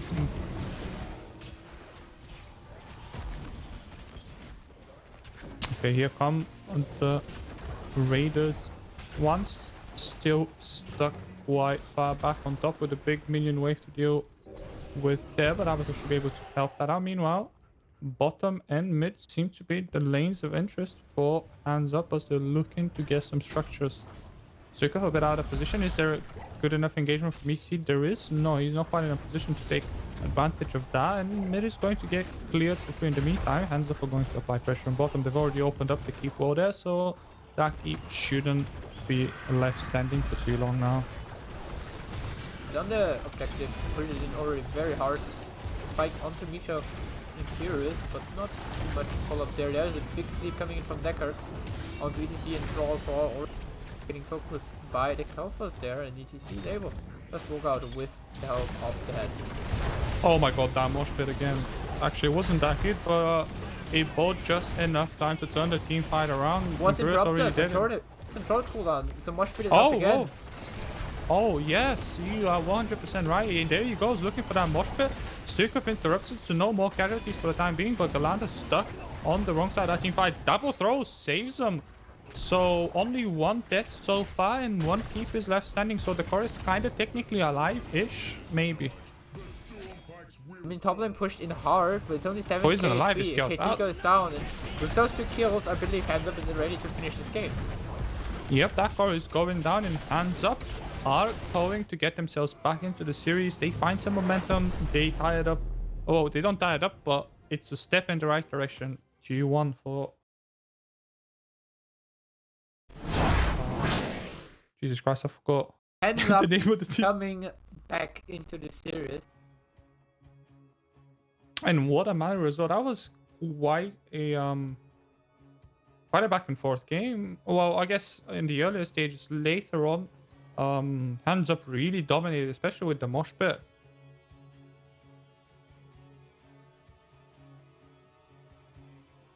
It was very well done there by HandsUp, especially late game washes, as you mentioned, just very strong. But also, you're never allowed to forget this Abathur value he got from level 20 talent Hive. It's just an insane talent. Then also paired up with an Earthquake where everyone gets just a 50% maximum health shield. Very strong for the side of HandsUp, and won them team fights in the end. That indeed, certainly. And I think Imperious, again, it was slightly problematic in terms of it was experiencing some problems, I guess, rather I should say, with the forward positioning. Got called out a few times, couldn't really find that sweet spot. Of course, Kyoto's had some trouble following up on the crowd control as well to get that crowd control chain that you're usually looking for with a Kyotas and an Imperious. Slightly unlucky there for Johnny Sins, but he's... However, they will get a chance to pick either a map or first draft. We see the Butt is going with the choice of going for the first pick, so we're gonna see the map choice in the side of HandsUp. So what map do you think we're going to see? Is it possible that it's Cursed Hollow, another big 3-lane map? I mean, if they go Cursed Hollow, I'm kind of expecting already Abathur ban if they go for the Vikings ban again. Probably. But I don't know, like, seeing this one game, really, like, in this game, they mainly won due to being able to stall out the game for long enough for Abathur to hit his power spike and win them the game. Those level 20 power spikes on like 3 heroes, which are amazing. But yeah, it really depends on the draft as well. I believe if they go for Battlefield and just try to get a good draft in, I think they can definitely win this. Yep, I mean, Battlefield, of course, very different draft style than the other maps that we have left. Tomb of the Spider Queen we haven't talked about too much, but then again, Tomb of the Spider Queen is rather well known. You just get wave clear on that map and you tend to win the game. Of course, it's not as simple as I make it out to be, but half of it is in the wave clear.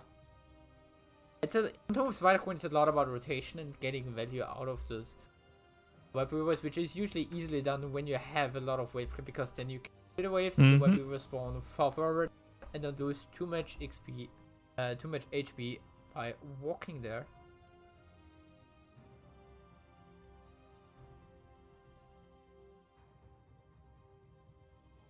We still have some talk about in the chat about Diva maps, but I don't think the Diva player is on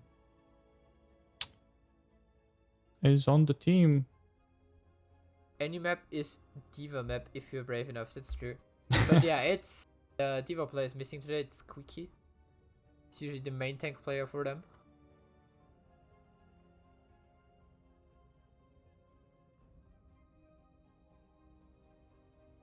It's going to be very interesting what it is going to be. They're currently thinking.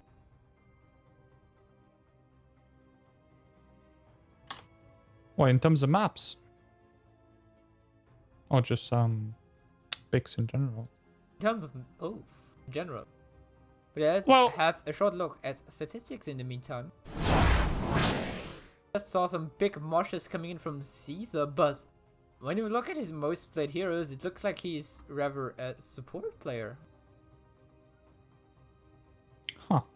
Well, I'm most, supposed to be a support player as well, but his most played hero is Anna, then followed up by Lucia and by Decker.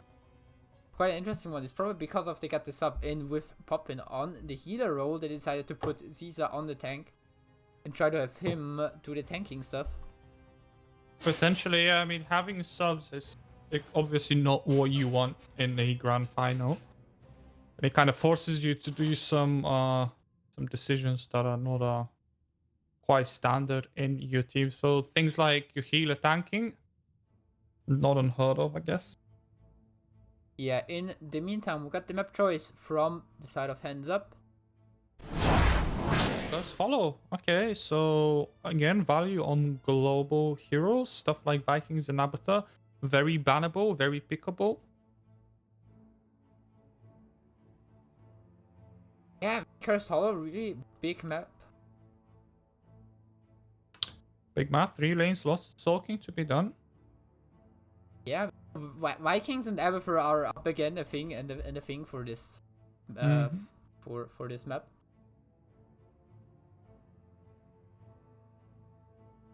What about something crazy like a Cho'Gall? Nah, Cho'Gall probably won't come into this. Would have rather been a Tomb Spider Queen pick.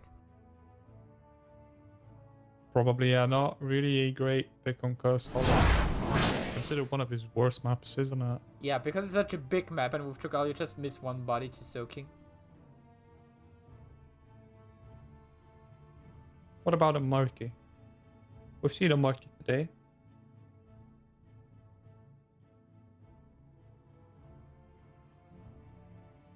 I mean, I don't think we're gonna see a Murky because the Murky player is missing.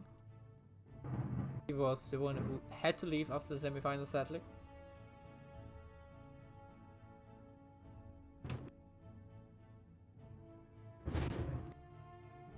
Oh, no more fishes. That's that, I guess. So both teams almost ready, and we will be able to head into the draft. We're just missing one person, I believe. Yep, for the time being. We'll sort that out in a short manner.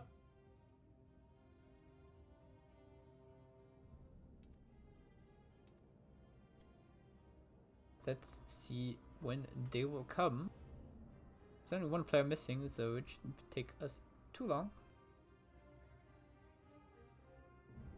Meanwhile, in the Chai Aviator still doesn't have any points. What a surprise.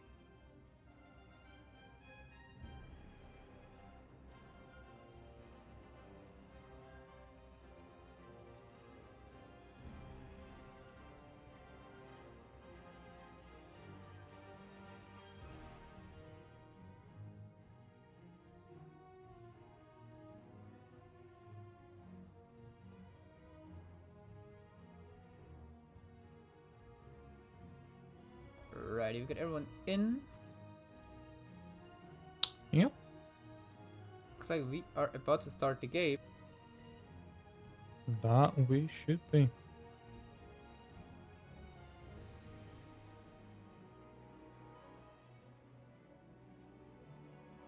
We've got everything set up. We just need to ready from the teams, and we are good to go into this game number 4 in this best of 5 series. Yeah, there we are. Teams are ready. Casters are ready. We can head on into the draft on Coast Hollow. Anytime now.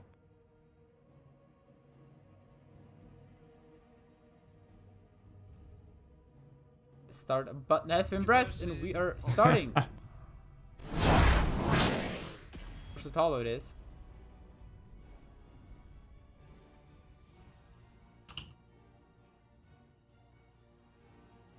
We have betting set up again, of course. Exclamation mark bet A if you think turns in spot buddies just had a failed attempt of closing out the grand finals in the last series and will make it better this time. Exclamation mark bet A in the number of points you want to bet on them, or exclamation mark bet B if you think hands up got a big morale boost in the last series, in the last map, and will start to come in like a wrecking ball and crush those butt buddies.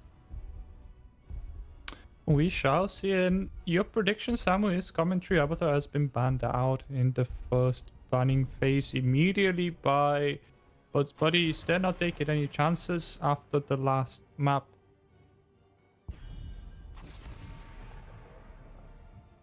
Junkrat ban, Really Tracer fast ban second ban as coming well. in, so everything standard so far.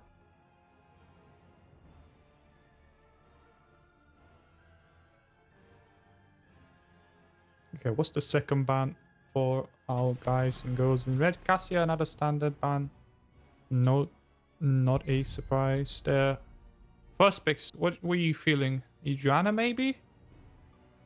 Or is that not highly prioritized enough in this specific matchup? No, I think on Cursed Hollow, she's not that strong. I would not necessarily see her as the pickup now.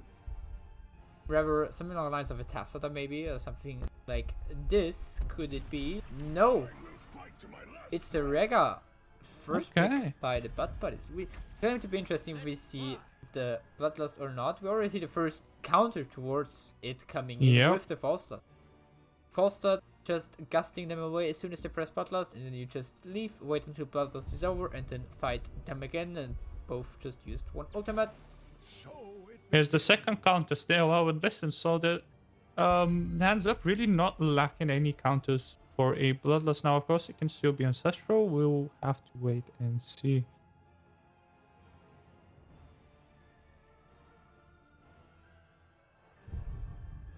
The suspense is mounting. What are the two picks next going to look like? Tank and a Mage, maybe? Or something like a Reina Greymane? No. It's an ETC and Kel'Thas. It's again the Kel'Thas from the red team. From the blue team. Johnny Sins butt buddies, Raven Spike. I feel like he's today only playing Kel'Thas. Could it be? I mean, look, I'm gonna go on a limb out here and say that maybe Kel'Thas is a comfortable pick for Raven Spike. Really not confirmed, you know, it's a rough, wild guess, but it could be. Just throwing that out there. It's an opportunity. Vikings get banned regardless that Avatar is off the table. Raven Spike and Kel'Thas having a 6-3 record, so having a 66% win rate with a usual time that of only 3%. So we just see in the bottom of the screen. Yeah, the Vikings ban are coming in as well. We saw it on the other map.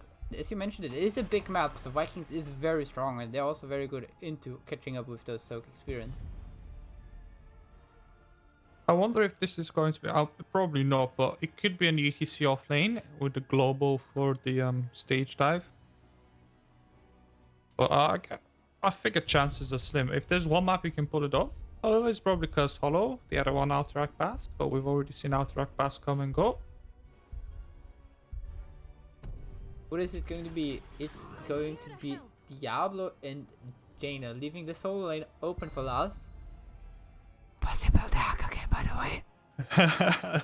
So we already have a very strong combo coming in there with Deckard, Diablo, Jaina. So Stairwell, Listen into a Pork and Ring of Frost can be really scary. Just everyone pressing R.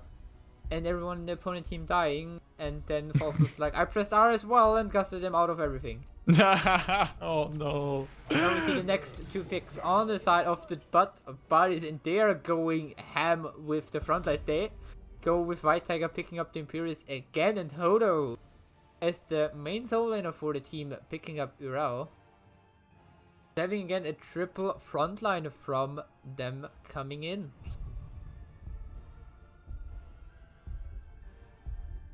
I'm not going. I'm not 100% sure what to make out of this. Yeah, I was thinking before Imperius and Hero showed up that, oh, okay, they picked the Rhaegar, they got counters, so no Bloodlust, just standard ancestral stuff. And then Imperius and Hero gets locked in, it kind of tells me they're still looking for that Bloodlust composition. Now, Lyric, very solid pick against a triple front line. That's the thing, like, also one of the niches where you could go for Autotech Lyric, because you won't get too much value out of damage reduction, except for the Rega going maybe Bloodlust, but even then it's not that strong, because those heroes aren't really known for being strong Autotech heroes.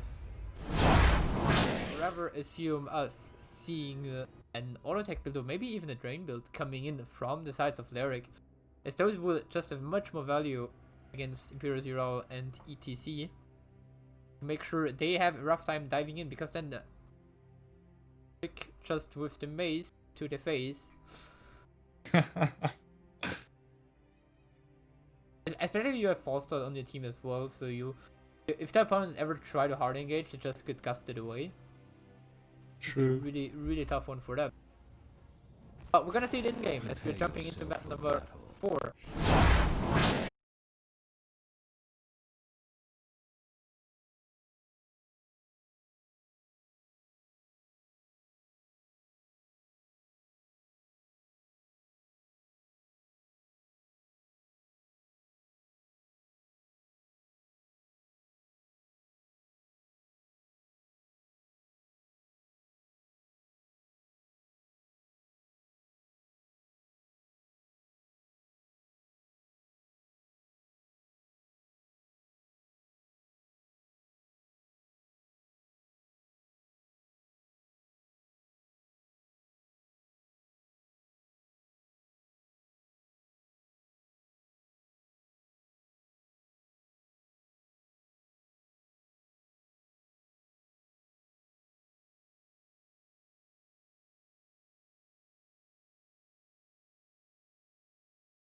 In the game, I'm really sorry, OBS crashed again. We already have both teams starting with the camp series, 1 minute 10. And as we see, the objective in the top lane is actually quite interesting. We see from the side of HandsUp first looking into the bottom lane.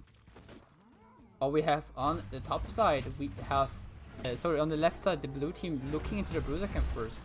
Which is very unusual, because you usually want to have the siege camp. It's not taken yet, so you usually want to take it as soon as this one spawns. So you get the value in, and the opponents either have to decide if they want to defend it or if they would rather go and have. Wait, we have to jump onto the barrel here. The bottom lane, White Tiger, perfectly is with the Q predicting the false start E, gets the kill onto the false start. Very well executed. It looks like Jaina was considering capping the siege camp a bit early, but it's been left rather exposed. I don't think the blue team are in any position to look for such a deep invade. Picked up their own siege camp. It looked like Rhaegar soloed it actually. Strong independent orc. Rhaegar is one of the healers picked up, or used to be always picked up on this map, because he's very strong in terms of doing camps on his own. Especially he can even do the bruiser camp zone, which is cannot any other support do. And yep, Rhaegar has a disgusting amount of AoE with his W for a healer, of course. First tribute spawning on top. Diablo in a bit of trouble. The power side from ETC is good. Is it good enough? Overpower saves Diablo for the time being. Good healing as well. Massive root from Deckard. And Caesar 8-6 walks out of there just fine. But the tribute, I think, is going to go over to the blue team. Oh, maybe not. Lorik is there to delay that for the time being. But he might actually delay that with his life. Yep. does. And then we have Diablo coming in, taking the charge onto Raven. Spike pushes him into bad position. He's able to just walk out. Big ruby potions, a lot of ruby potions coming in there from side of Deckard. Also flying in now, but Jaina gets killed in the meantime. But Lyric is respawning.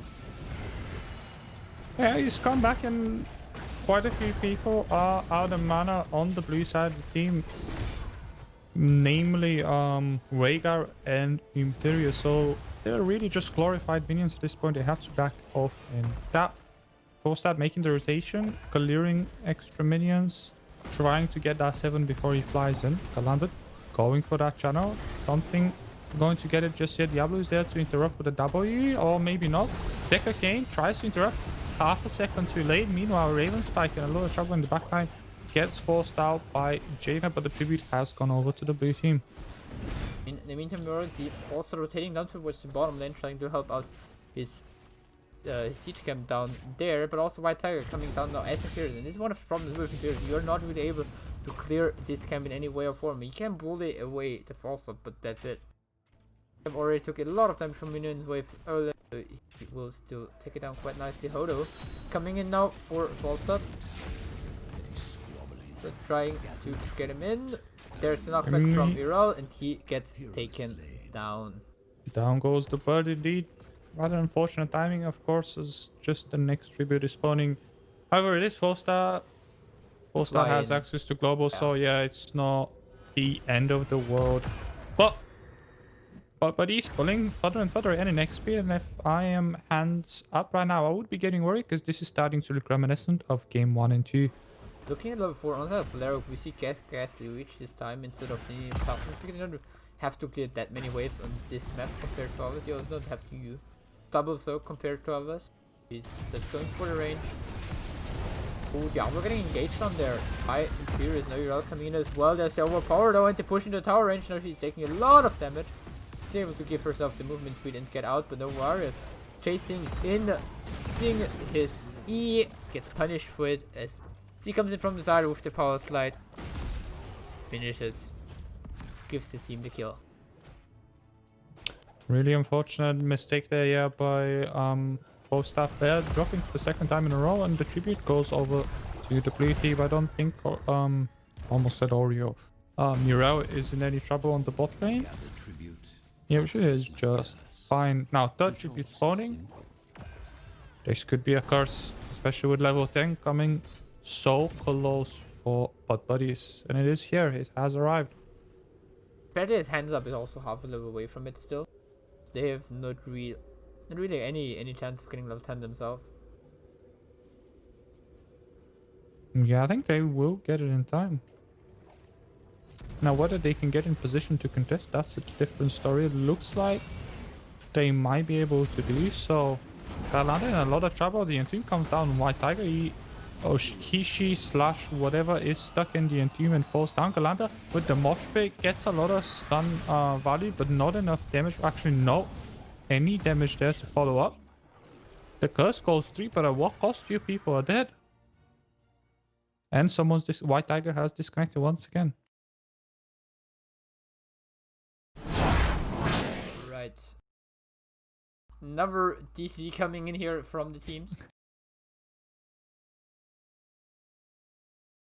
Well, we've seen a few of those. We've dealt with them. We shall wait it off as well. It's just prolonging the action. It's adding to the atmosphere, to the suspense.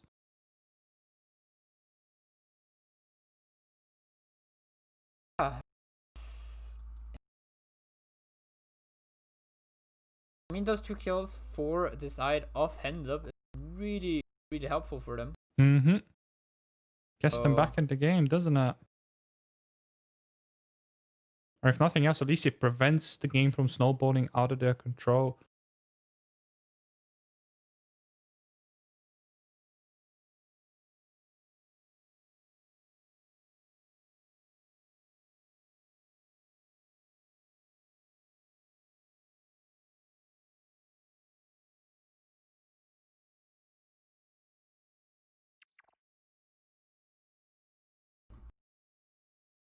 Level 10's now in for both teams. We saw a lot of them already used. with the side of Ancestral Healing, and Arn Defender still up for the side of the buddies. Phoenix used for a zoning tool, then Mosh Pit and Angelic Ornaments as well. As we saw two of them already going down. And on the other side we see of HandsUp. You mentioned in Tomb, they used it also with the Water Elemental. And then there's also the Mighty Gust, the Apocalypse, and Stay a While Listen. It's still a very strong combo with Stay a While Listen into APOC. Mm-hmm. So you really have to be careful there. True, I'm really happy to see Ancestral Healing as opposed to the Bloodlust. I mentioned it during draft that I felt like with the triple frontline, they were looking at Bloodlust, but I guess this wasn't the case, and I think it is the correct decision in this situation. I mean, given the circumstances, so it costs their own listen, chances are you're not gonna get too much out of the Bloodlust anyways. And Ancestral, it's been a gold standard for a long time. It hasn't really been nerfed, so nothing it was wrong with that. nerfed back in, Well, I don't know, 2016 or something. When Rega was actually the best support back in 2016 or 2015 even. In the early days of Heroes of the Alright, Storm. in the old golden days when you could actually use Ancestral on yourself. Yeah, you were able to use it on yourself. People just played whatever they wanted with Rega because in the worst case they just pop Ancestral, and I think you could even cleanse yourself back in those days. I'm not 100% sure though, and you just came away with everything. Then they nerfed it in the terms of you are no longer able to do it on yourself. Then people stopped playing Rega, and then they nerfed it back and gave it back that you can use it on yourself, and then people still did not pick him up again. Then I don't know, and then just some while later when teams are with those panic buttons, when they started needing those panic buttons, they picked them up again. Anyways, we are back in the game as White Tiger has rejoined the game. Right, everyone's connected again, cause still on the way. Hopefully. Imperious and ETC just respawning right now. Curse still up for 40 seconds. Derek already on top lane. By the way, interesting build. We see Zedic Shield on level 4 from the side of Falstad with the Wingman on level 1. But on the other side, they also have Boomerang on level 7 for additional wave clear. We have a fight in the bottom. Combo onto Caesar on his Diablo, taking a lot of damage using his spell shield. Hugh got actually interrupted there. Pull over on Galanda to get his reset with the level 7 on the W. And then they added healers who heal more than once every 8 seconds. True. Then also Rega went out of meta again. Right, so the curse is over, but the blue team has an advantage to get the boss, especially well, I guess Falstad didn't use Gust, but he's nowhere near to actually contest that. By the looks of things. Deciding to go for the own boss, which is a very weird play because they could have just hovered around. The opponents just saw the Lyric in the top slot. If you go there with also if you go around here, you can just easily gust them into the boss pit as well. So your Epoch and say well listen and Jaina stuff, and maybe even a boss stun you can use to really bully your opponents in this boss pit. And maybe make it actually throw bit. Oh, Barely misses it. So we have again another engage onto Novariel on his false start by White Tiger. yeah, boss in the bottom lane going uncontested. White Tiger in a bit of trouble. Hero comes in to help them. Here's the combo we talked about. Still are listening into 8 bot. It's going to be enough to confirm Galante. No Ancestral comes through. ETC alive. The Moshpit comes down instantaneously. Put on full cooldown by Gus. Very well played by the Falstad, and Yorick might even get out as well. So lots of resources have been expended and no one has died so far. The only ultimates left up is Angelic Ornaments from the sort of Never mind. Furious. They get the kill on Lyric, but you know it's a Lyric. Doesn't matter too much if he dies because he just respawns on the map again and also respawns faster compared to others. Yep, Angelic spooky Ornaments, ghost value. Angelic Armaments and Ardent Defender are the 2 ultimates still left up for blue team. And on the right side, you see HandsUp. I mean, Entomb is just such a short cooldown that it's just back up again. Yeah. really hilarious. You got stuff like Entomb on 50-second cooldown and then now the Defender on 120. Big differences there in timings. Now, next tribute is up. Not too important as neither team has any tributes picked up yet. But of course, still nice to get potions are set up around it, making it really hard for buddies to engage in that area. Epoch is still on a 10-second cooldown, but on the other side we also see Mosh Pit and Ancestral Healing on a little bit. Interdiet couldn't trying to work on the tribute, but he does not get it. Now Derek is coming in from the left side, coming in with the gang. Caesar might get an ultimate in. No, there's a big spear there from Imperius, but there's the Epoch coming in. White taking a lot of trouble. He's very far zoned off, and Lyric able to finish, secure the kill onto Uriel. Imperius gets defosted in the meantime. Now he should be finished off. And Beanfish on the Lyric in the meantime. Still being a nuisance towards the backline of Genesis, but by this, he's just having his arm around Kel'Thas and hugging him there. And I think HandsUp come out of this trade a bit ahead. Obviously, they pick up a tribute. They got an extra kill, I want to say. I think they did, yeah. One interesting thing to see on terms of talent. On the one side, we have Uriel, level 13, going for Repentance, increasing the slow and the duration of her E. Red team has Instead for going for instead of opting into Valence Chosen, which gives you 30% Valpol, which is just That's standard, isn't it? Yeah. I mean, it's the standard tower, but it's not necessarily the best in every game, because you can also play the Of course, yeah. With the damage reduction is also quite nice. or face my I feel like Repentance is the least played talent on the tier. Then we also see Rega with tidal waves on level 13, so opting to a little bit more healing, a little bit less cooldown onto his heal, and less mana costs as well. Usually you see on level 13 the Earthen Shield to get the shield in and make sure that your ancestral healing is connecting. As Revoke there coming in from Lyric, dodging, then knockback off Uriel. Fight coming in, Root comes in back and does not hit anyone, pumping very low Apoc coming out as well in the meantime. But Decker is the first one to go down Holo. It's gonna take a lot of damage, ancestral healing is used. Big spear from the White Tiger there. And a using Ice Block, but going down as she's dropping very low. Now Mosh Pit from BTC onto 2, and the only should come out left life there is Fawcett is he is running away and his team gets wiped. Yep, Johnny Sins looking like they are turning this game around, and they have been doing so for a while. 11 kills against 4. Picking up another 4th on mid and Siege. Giants pushing on top. Everything is working out for them right now. Also saw the top, yeah, the 3 Giants in top lane now took down the fort, finished it off. This is looking really good on the map in terms for Jonathan spot buddies, but you're not allowed to count out hands up yet. Saw it before executing the L1 listen into Apoc combo. It worked out really well, it gave them a few kills. And if they just keep on going with this, they will definitely still have a chance to come back into this game.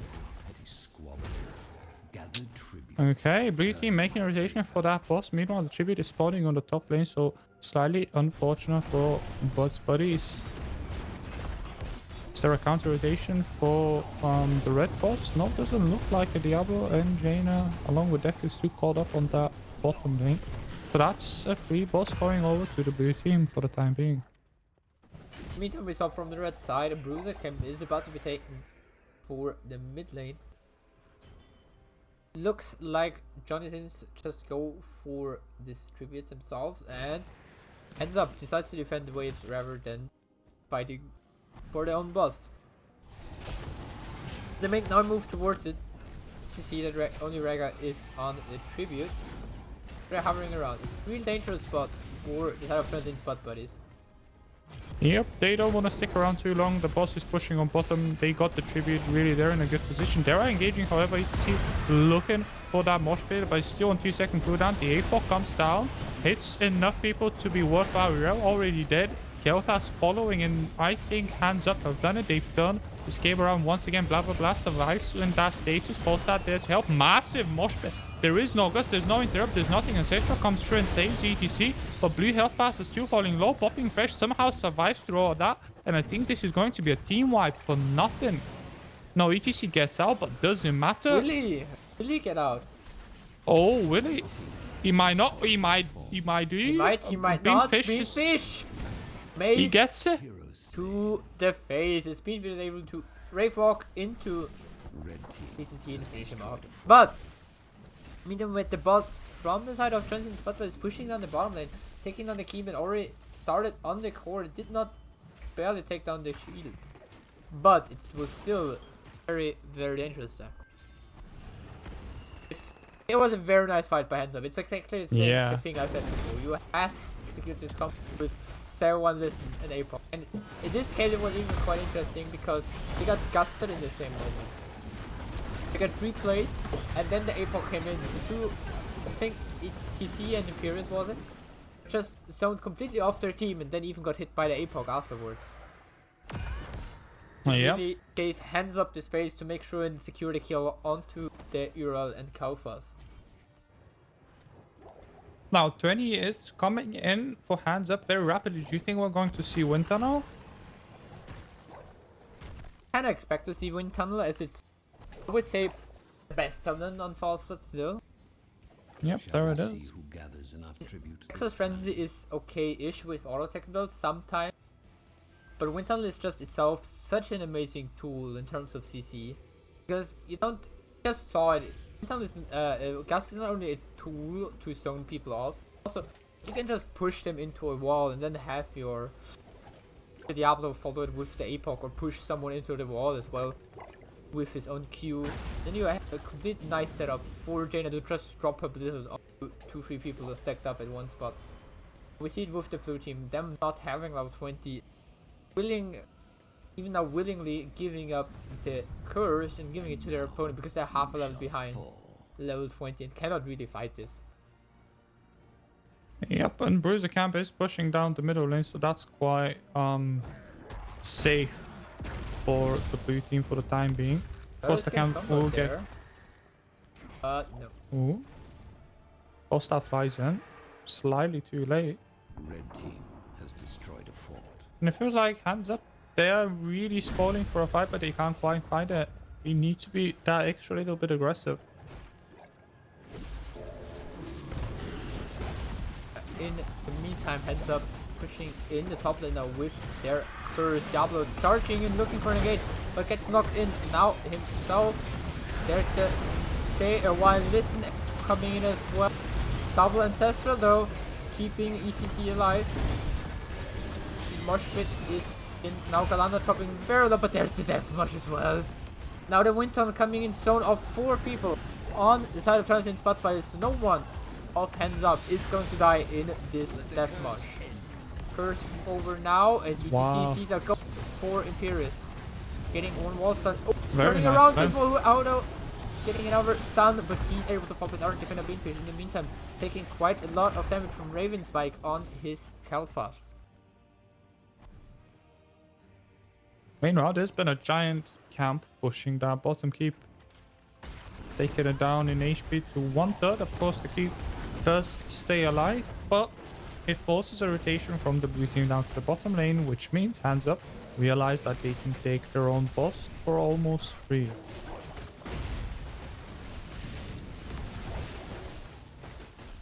This boss will take down at least the keep. It might even threat the core if it's not being contested. But on the other side, you also see the boss play coming in from Jonathan's Spot Buddies. Their boss But is it will too dangerous? really go towards the core, but now we see rotations coming in from Lyric and Diablos. They are heading the charge. Ural trying to zone them away. They're coming in. Charge onto Ural. There's the Tomb as well. Ural jumping out, and it looks like they're willingly giving up this boss. Yes, Yep, that they boss do. Boss turning- going over towards HandsUp, now pushing down the bottom and looking at this very low keep from the siege camp which pushed in during the curse before, and the other boss on the top lane looking to take down this keep. This might even be game already. Yeah, HandsUp smelling blood. Diablo playing really aggressively. I like that. Meanwhile, the boss on top, like we said, going uncontested, chewing through that keep is going to hit the Costa and the bottom boss is still very much healthy. I don't think buddies have answers to all the problems they're facing right now. The first boss is already hitting the core. The bottom keep is has fallen down. The second boss is hitting the core. What do you do in that kind of a situation? Other than just roll over and die. The core shield is down. The gust comes through. It's zoning. The Diablo ultimate goes off. It's almost unnecessary at this point. The bosses are slapping away at the core. And GG, we are witnessing a reverse sweep. 2-2 as HandsUp is able to execute their combo of the game and wipe the butt buddies butts.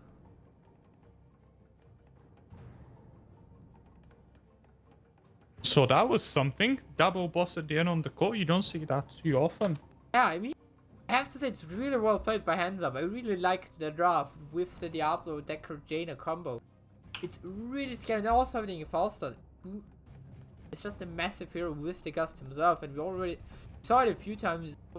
Nova on the false use the Gust very efficiently, especially as soon as they 20 with the Wind Tunnel there in the end when they finished gusting the opponents away, just to make sure they're pushing in and get the core.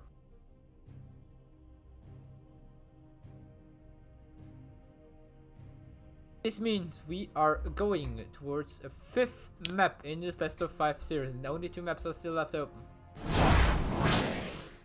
And with the Butt Buddies losing the game, they decide to go for the first pick, and now it's up to HandsUp.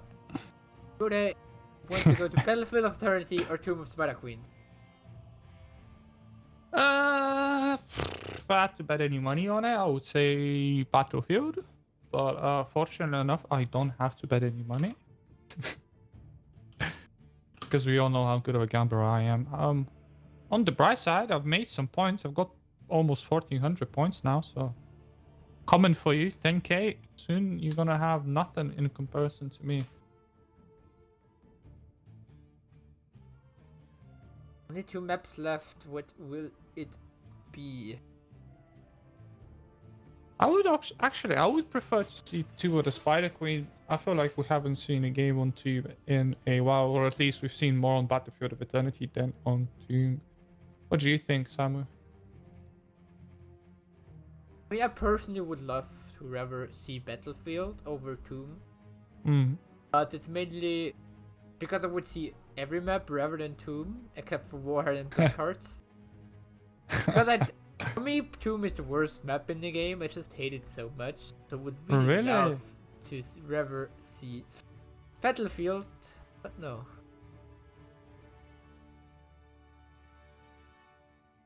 Well, we'll find out shortly, I assume.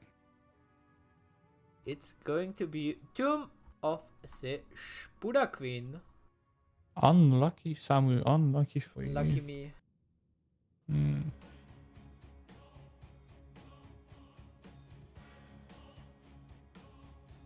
Well, what a day we've had so far. Regardless of how the finals finish, we've had some quality Heroes of the Storm games. I'm really happy to have managed to get a chance to cast so many of them. It's really nice to see so many of you out there in the chat watching as well.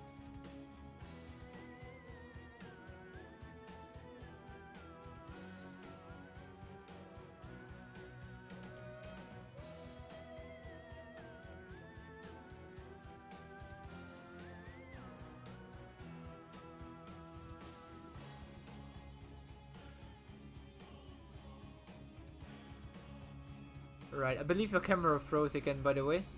Unlucky, dude. I really need to figure out why it's happening. Players jumping into the lobby. And we're only missing 1 player. We make use of the toilet break to chat. Advanced hyping up tactics incoming. Oh. There we go, that's the shadow we all saw. Yeah. With my fancy beard and my long hair, here we are, back in action. The 10th break of the series.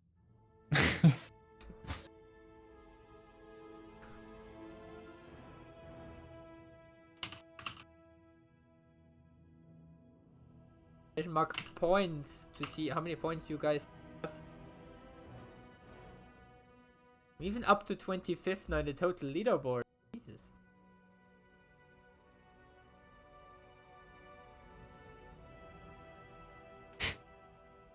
We are. Tell you what. Will this be all in the last game? Not sure. I kind of want to do it, but then I also want to have some points for the next cup on Saturday. So and it's been a really close series. I don't feel like I can call it. Nothing is certain. If the hacker pick comes in this last game, I have to all in. I'm sorry, but this is the only. It would be the only reason for me to all in, I guess. Except for someone, I don't know, picking moving along the lines of another tennis, and I have to all in for the other team. Want to duel me? Yeah, it's 200 points. Of course you would. Why do I even try?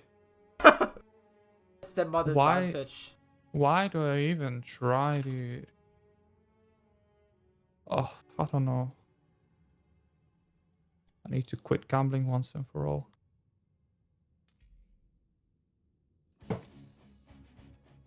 Okay, looks like one of our teams is ready.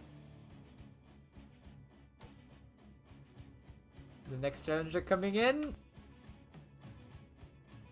One again. Samu, why are you so good at winning everything? My draft is reporting me. Oh no. Something, as long as I don't have to play tennis in future games, I'm happy. Alright.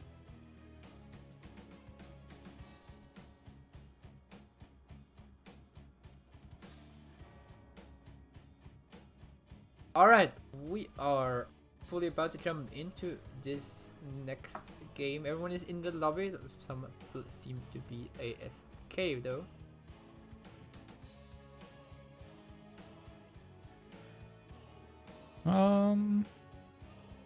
See.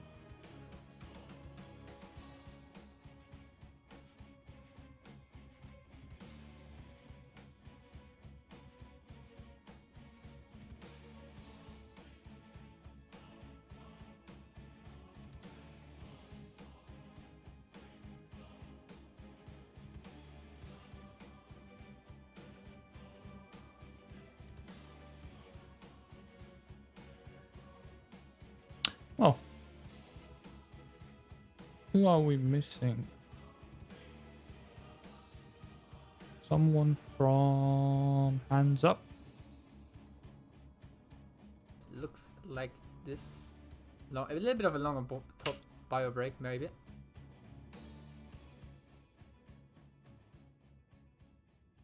No! Partisan 2 of every single game from now on. Ah! Please Hopefully don't. not. No more DCs, please. We've had enough of those. Right. Second team is ready, so I think we're about to head into the draft with the Spider Queen. The decisive game between our two teams vying for that top tier plastic in Division 4.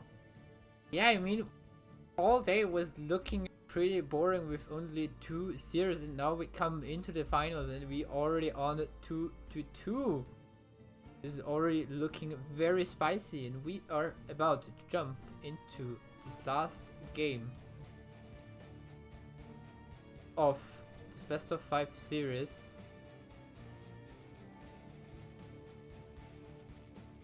Alright, in this best of 5 series into the last game.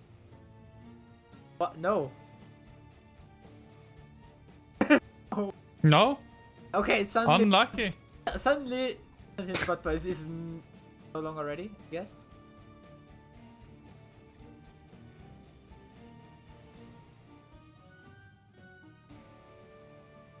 Well, we're gonna wait a bit more. I should have put some food in the oven, I guess. Us just getting too excited. Yeah, we're getting too excited over here. Transparent's already left to play his match. He got away. He got away, and we are stuck here having to get excited. you're impatient. No, Sam, I'm I never wanna know how impatient. you're surviving today without any food. I ate enough earlier today in the morning. Been casting all day. Do you have a secret? That's fine. How don't do you need- last so long? Don't need much food anyway, 60. Do you do photosynthesis or something? No, because I have to close my curtains. So I'm just... The lightning is else really bad for me. This is definitely not a possibility. Unlucky. All around unlucky. Yeah, in the meantime, as far as I remember, we have some other games going on already as well. As we have a Division 1 stream, and we are jumping in. It's game number 5 and last game of the day. Tomb of the Spider Queen. Yes. Let's see which team can get more wave clear. I'm sorry, never again. I'm not doing that. Sorry. Tomb of the Wave Clear. Here we go. Usually on this map, people have fun with me pronouncing Tomb of the Spider Queen.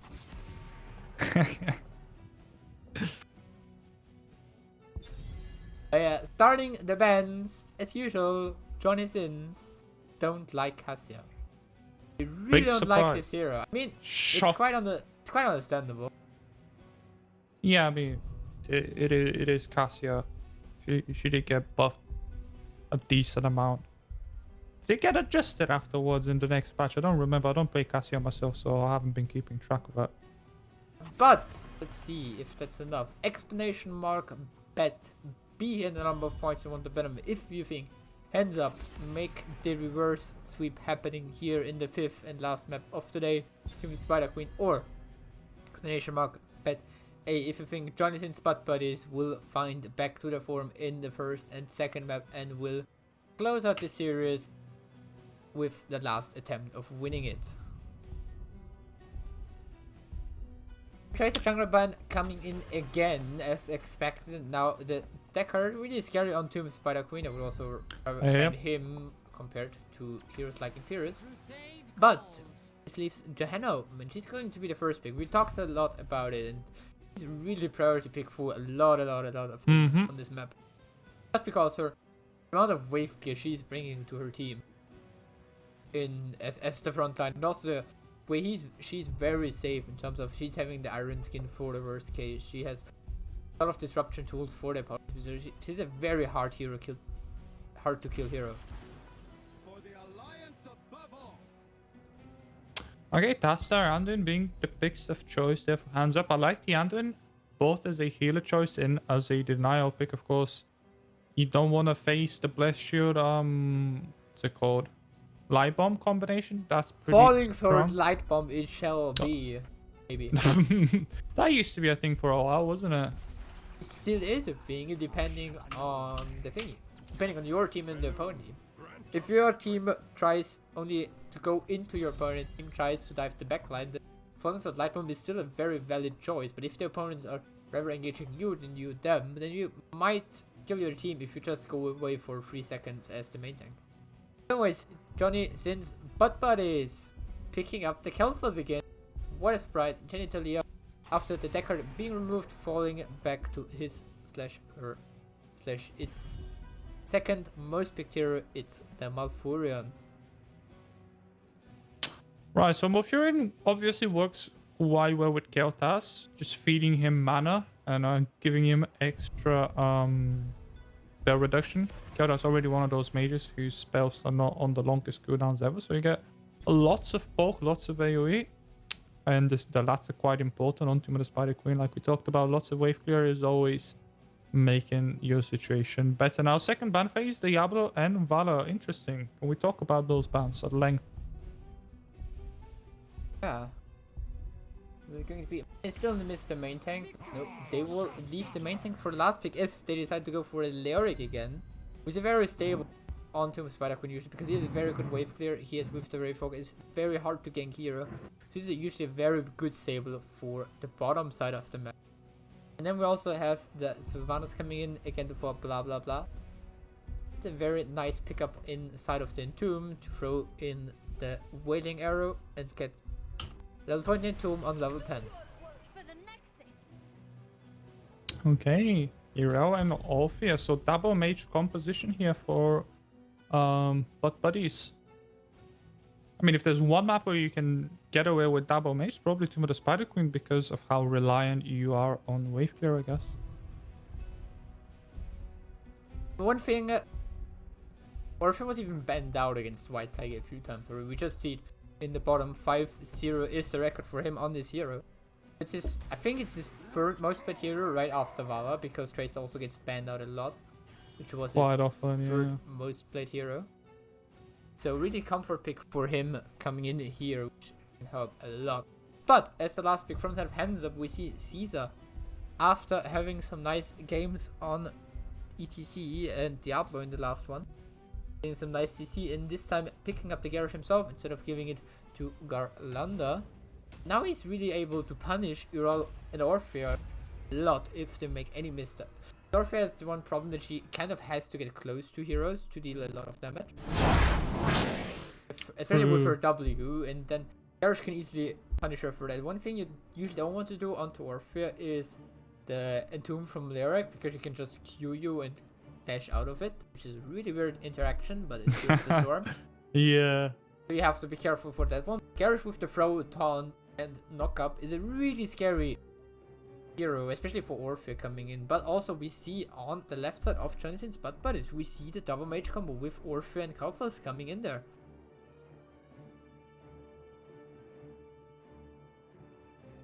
Okay, back to the loading screen problems. That should get sorted out soon, I imagine. So, just on paper, Samuel, which team do you favor? I've already put some points on Johnny Sins. I'm gonna put mine onto HandsUp because I love the reverse sweep story. I also like the draft with having the Tassadar. Yeah. Usually Tassadar is enough in terms of wave clear for the former, and also having Savannahs, which is easily able to just go down to the bottom, sneak in the camp and other stuff. Also very strong hero in terms of rotation. You can just E into your opponent. He has a really rough time running away if you just E behind him. And Cleric, no, Ural is a very strong hero, and so is Orphea, but I don't really like the double mage combo coming out from the side of Jonathan's Butt Buddy, because they will have a really tough time killing off the Garrosh and Lyric, and especially if Lyric opts into the field again. Orphea and Kalphas will have a really tough time getting any damage in general, because of being on minus 50% all the time anyways. This might be really, really scary for them in this last and 5th map, as we are heading into it.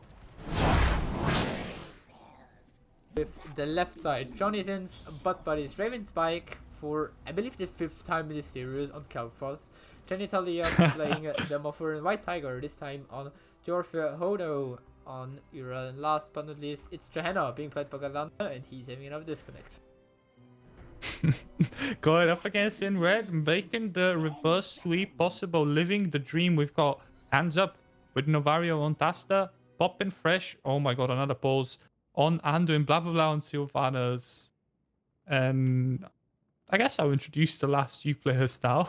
We got Beanfish on Lyric and Caesar86 on Garrosh. Now, we got a pause. Let's wait. I'm gonna keep my oven on. Heat it up because I'm pretty hungry. Short one this time, they say. So let's see. We're missing for Galanda with the 4G. Alrighty. Oh no. Looks they're ready. Okay, there we go. Just hope they know they have to unpause the game themselves. Oh no, Nova's being again. Unlucky.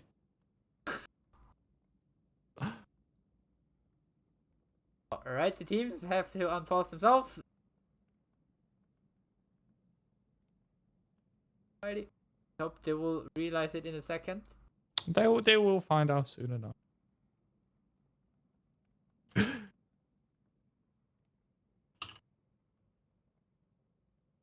This is really funny.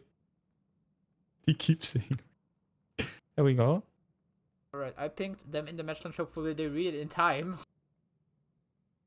I mean, they got about 10 minutes before the timer runs out. So Ah, but who gets the map win then if we count this as a technical difficulty? Can we just move on and play Battlefield then? Make it a tie. 2-2, go on. You wouldn't mind it, would you? Garland is asking for the referee. It's no referee. Oh, Referee. is he no? There's no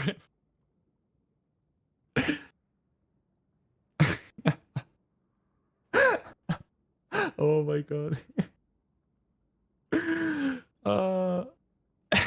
They don't realize Sati is. Oh, now they nervous. okay. Now they go.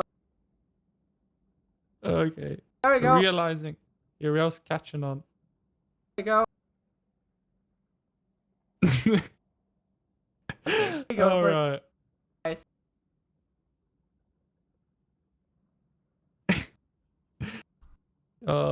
Asking for caster readiness. Yeah, we're ready.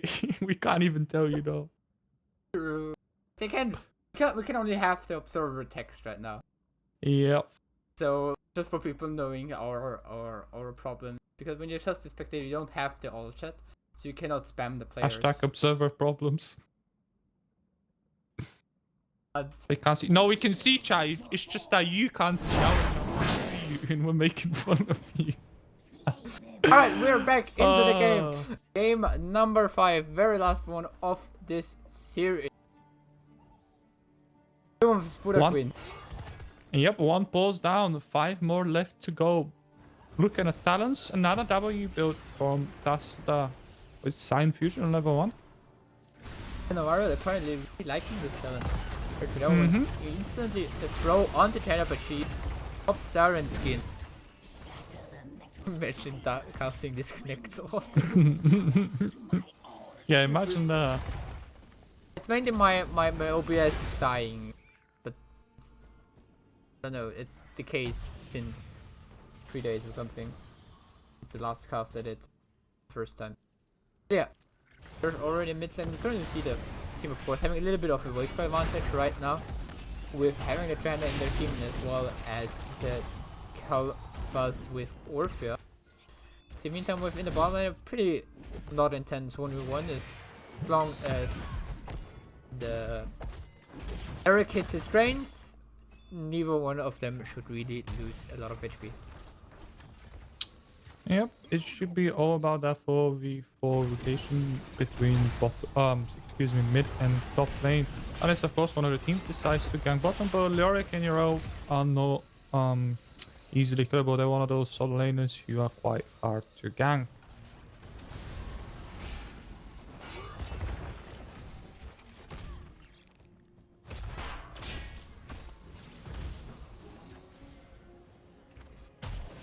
Breeze There's camps not are up. much happening right now.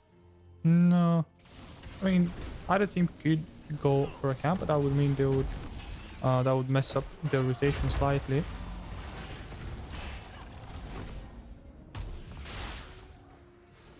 And none of them are making the decision to do so. Of course, Sylvanas went bottom to look for some extra damage on your row.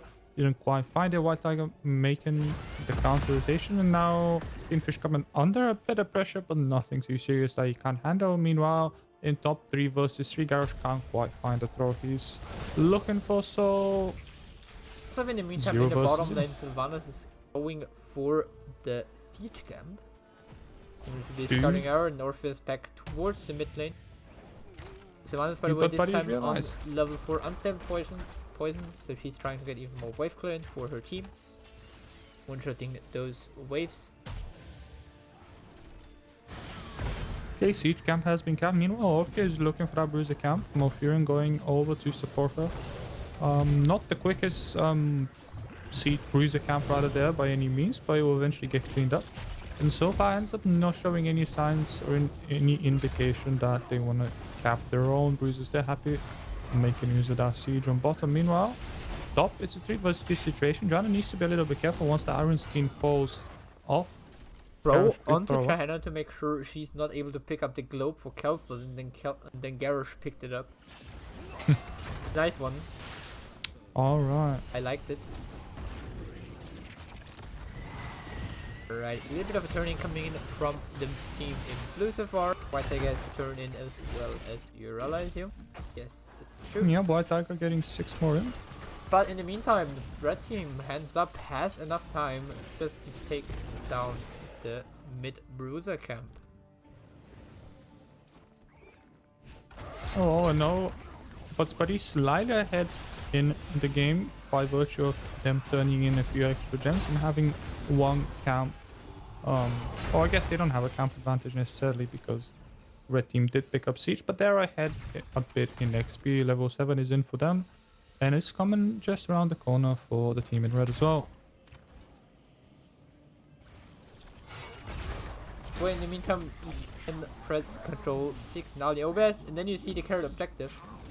Quite an interesting one. You see 5 gems on Rel, 11 on Janna, 4 on Orphan, 1 on Kelphos, and the other we see 4 on Tassadar, 6 on Sylvanas, 20 on Lyric, and 7 on Garrosh, as the blue team is able to get in the first turn in and get the first triple wave. First up the waves in the mid and top very well.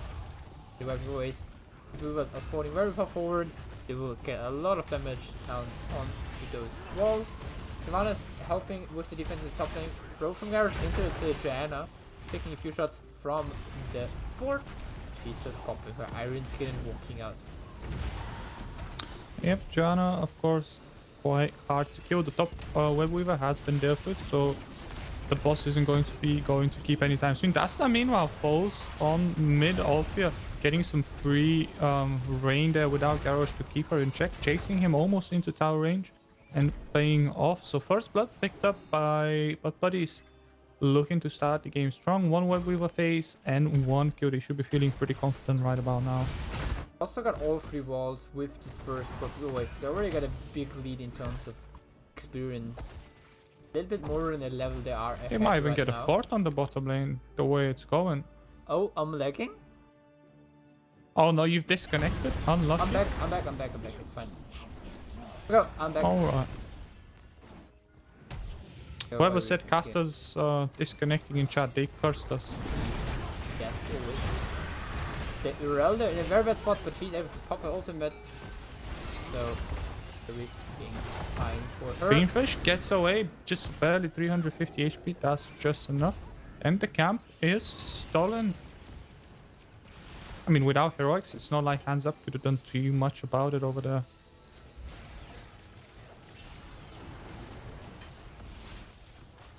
Yeah, the blue team now looking to get their gems in. Again, trying to do something with the level 10 advantage. As they will be able to get those 55, those 2 missing gems in before level 10 hits for Hands Up. They are 1.5 level behind already.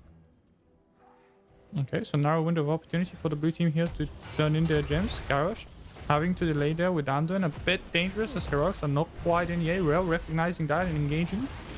Garrosh using a double level to get away, crushing Jost, doesn't land. Poppin' Fish might, however, still fall despite level 10 coming in, not being able to snap lock in an ultimate of his choice. That's the following up, and this is a really good situation for Butt's Buddies. They find 2 kills, they can turn in, they can eventually even look for boss. But wait, Althea gets taunted in 4th range. She falls down. Really well played by Caesar A6, redeeming his team in that situation, making a trade 2 for 1. I'm lagging again. Hello? Unlucky.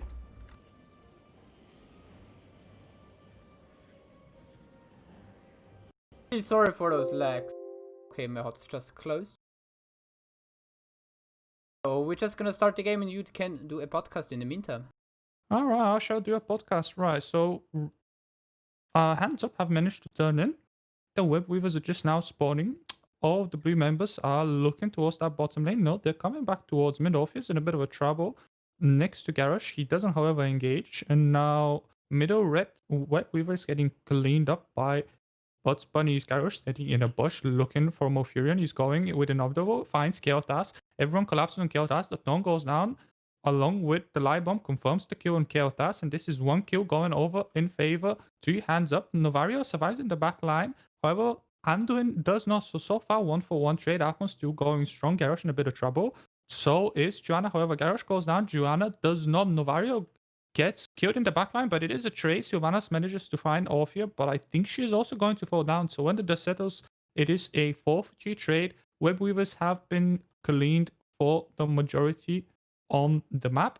And Buds Buddies looking solidly ahead in the game, a level and a half lead. And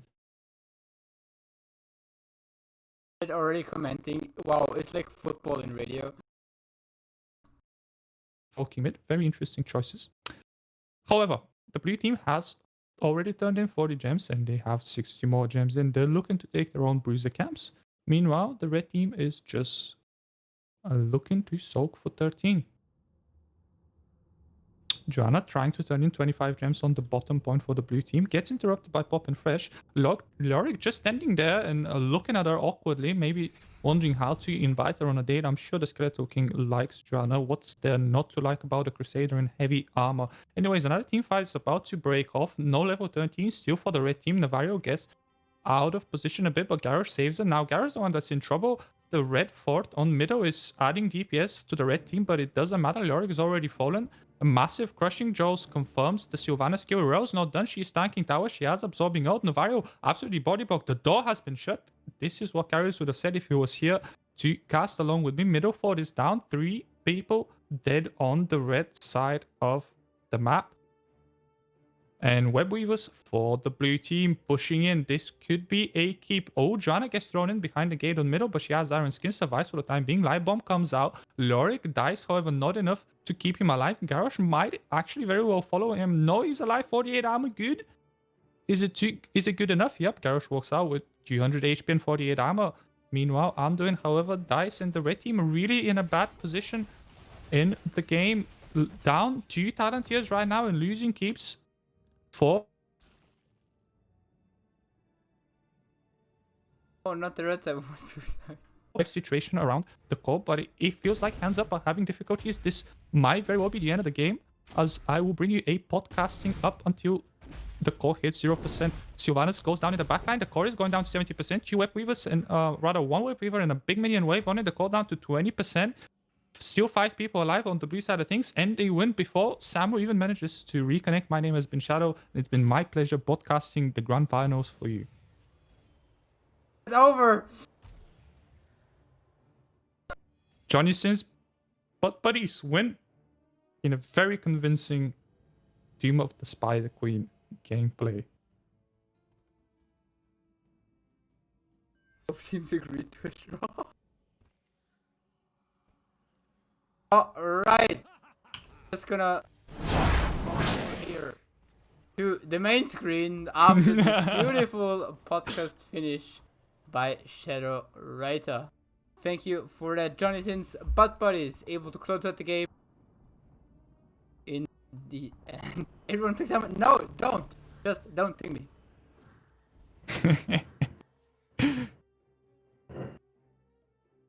And that, yeah, okay, toast me as well.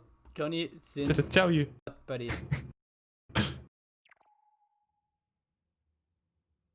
Time to cast replay. Right. This was it with the finals for now. But there's one thing missing. The winners interview, of course. We are going to hope that anyone from the public is going to join us in the interview room. Alright. They should be coming along, given that they still have internet connection.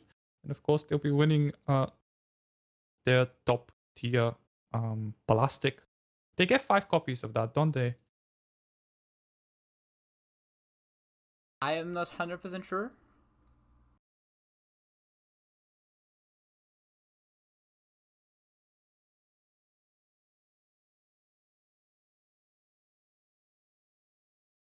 Well, I guess well, actually, yeah, I'm pretty sure they get 5 copies. I remember yesterday when we were talking to the winners of the Rare Cup, all of them should get a copy of that top tier plastic, and it's rather unique, so you can put it on a shelf. If someone's jerking me around, nice, thank you. Anyways, what was I saying? Yeah, the trophies are unique, so getting your hands on one of those, it should feel pretty nice. Not that I would know, of course, I've never won anything in this life. But yeah, it is what it is, I guess. Let's see. They're up for interview, so we have them jumping into the interview room shortly, and then we're gonna join them there.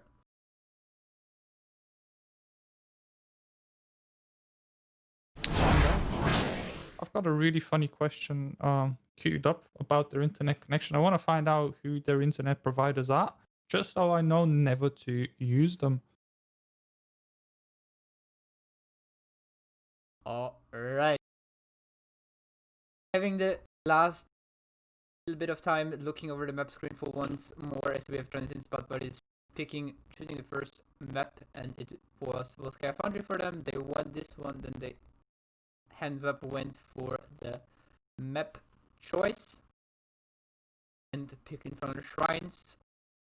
This one was also won by Transition Spot Buddies 2-0. Already looking strong for Transition Spot Buddies back then, and then HandsUp making 2 wins in a row and giving us the hopes of the reverse sweep.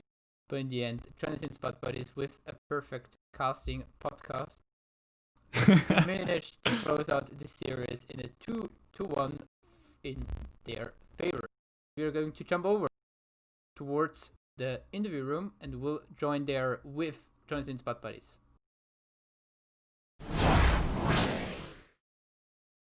Didn't know we were gonna stay here for 7 hours. Hello. When did we even start this fucking At 1.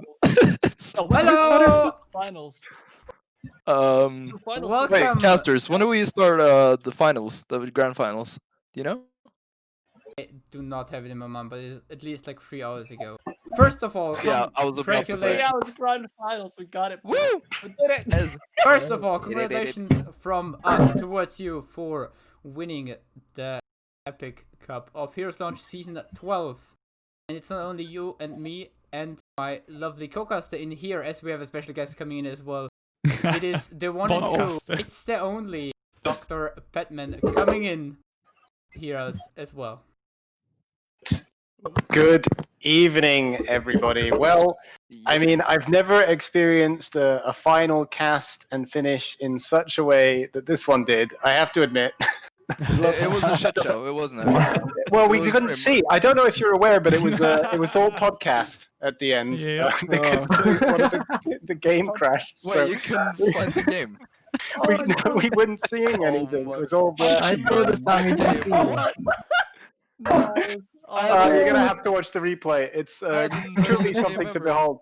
You know what? The last Props for casting it, because I actually was, able to follow most of what was happening based on the casting alone. So Oh, nice. unbelievable job there. Oh, And you know what? Nice. I'm you try. sure you were afraid of, but I was thinking that we were going to see a reverse sweep there after it was 2-0. I was getting ready to come up into the casting room. I'm like, gonna get ready to congratulate JSBB and then HandsUp win. Yeah. Not one, but 2 back-to-backs, and it got pretty close towards the end there. After that second, We I mean- kind of did some. Yeah. after that second, I was like, I didn't know what to do anymore. Yeah. Palms were sweaty, like fucking. We needed an interesting series. That's, Yeah, that's That's I for mean, sure. It's kind of fun. We did play our best game in the last game, the one that That's didn't get cast. Awesome. Well, it was. Well, yeah. I mean, we have to Was a give show. a huge put your hands up for HandsUp though, because they did put Yeah. up a hell of a They did, series. yeah. They did. It takes a lot of time and a lot of effort to go through all of this, and second place Yeah. is still something to be very, very proud of. And I think, honestly, And especially since congratulations that to two you. subs. Exactly, right? That's a They rough get- situation to be in, and yeah, can't commend them for their can-do attitude and for coming back. When you go 2-0 down, it can sometimes be a bit defeating, but they held in there for as long as they could. However, there can only be one winner of the Epic Cup, and today it's you. I'm not going to pronounce your full name here on the stream. Johnny, yeah. Well, Just common sense, that works. Johnny Sins, congratulations to you. You are our winners this year. I hope you've had a great time playing in Season 12. I We did. can't congratulate you enough on this, and I'm not sure if you are totally aware, but the winners of each of our cups do get to partake in some of the highest quality plastic that Heroes Lounge can afford. That's right. Oh. You're getting yourselves some trophies to go along with your win there as well. So, for Hey. as many people up to 9, just send me your details, and sometime within the next year, based on how the past ones have been going, we'll ship those right off to you as soon as our sloth hands can do it. Nice. But congratulations to you. I hope you had a great time. We did. Thank Thank you. We did. Now, you. with that, I'm going to shut up for a bit because I'm going to pass it over to our great casters because there's a huge number of people which we need to thank for all of this, and I can't go through all of them now. But you know who you are, and it takes a huge number of people behind the scenes, not just the casters, of course, to do a great job, but in moderating and keeping this thing going. And huge props to them. And if you see them around, do not hesitate to tell them how great a job they've done, because honestly, Heroes Lounge wouldn't run without them. And, they deserve the recognition that they get. Okay, that's it from me. I'm going to leave it off to you. Enjoy your winner's interview, and I hope to see you back again for game 13. Thank you, man. All right. Thank you. Bye. Thank Thank you, you. Cosmic, for Good joining evening. us. Thank you, dude. We got this out of the way, so we can have now a look into this last series of today. How were you prepared for Hands Up? Did you expect them to come in, or did you have any other wishes for your opponent? We definitely expected them to. Before the tournament started, we anticipated that it was the favorites were us, Hands Up and Owls, and luckily we got them to fight in the first round. So we knew most likely that Hands Up was going to be the finalists. Yeah, I mean, we kind of hoped that Kulux was going to make it, but because we've lost to Hands Up before, but it turned out okay. So Indeed. In it the... was a good sheet. Were there any special preparations you did when you thought you were going up against Hands Up? We do. Right. We have our research people. So White Tiger is our main science man, and he scouts out what the enemy does, and then we just we ban the same maps all the time, but then we find out what we ban. And then The plan was just ban Junkrat and Cassia. Yeah. Yeah. That was Thing it. also is that because we played with them in the end of Group A, we also had a slight idea of what they actually were wanting to do and what they were capable of. So yeah, their Junkrat kind of. Yeah, so having that in mind, we kind of just took advantage of the little knowledge we had and kind of played on that for the rest of the game. Yeah. Yeah, the Junkrat kind of did us dirty last time. So Yeah, he's a we real didn't annoying like him. Junkrat. Or Yeah. we like him, but you know. Yeah, quite well. super annoying to play against. The Avatar also threw us for a loop. But yeah, Yeah, that was. We weren't ready for that at all.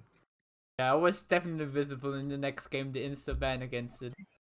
Yeah, it's the first time playing against that. I think that was the first or second game we've played of Curse this season. It's usually the permaban. It's first. I mean, Yeah. it were not that many maps left open in the end, right? Yeah, true. That is true. And then we kind of threw, but you know, I mean, just making it spicy.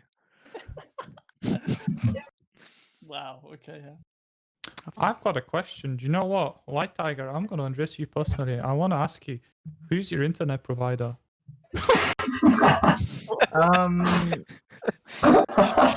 Just I'm curious. I don't know. You see, I've got like this can with a string hooked up to my PC. It's taking all out there. It's got to deal with the weather, and it's kind of windy over here right now. So I'm really sorry about that. I was just curious. Just doing my research.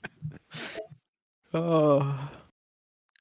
I mean, it was kind of reversed today. It's usually me who DCs, but Yeah. Me and I you. slipped off. Yeah, Yeah, I three DC. different people DCing. So Fucking Casper, your DC fucking threw me for a loop, man. Holy Oh shit. yeah, Yeah, I got I was- low-key pissed. I was That the longest DC. Yeah, that was so long. Oh Yeah. god. I really again what I can say for the whole team, we really apologize to people who watched it. Yeah, Yeah. And especially to HandsUp, who were really nice and Yeah. were super chill about waiting. MVPs for actually going through that.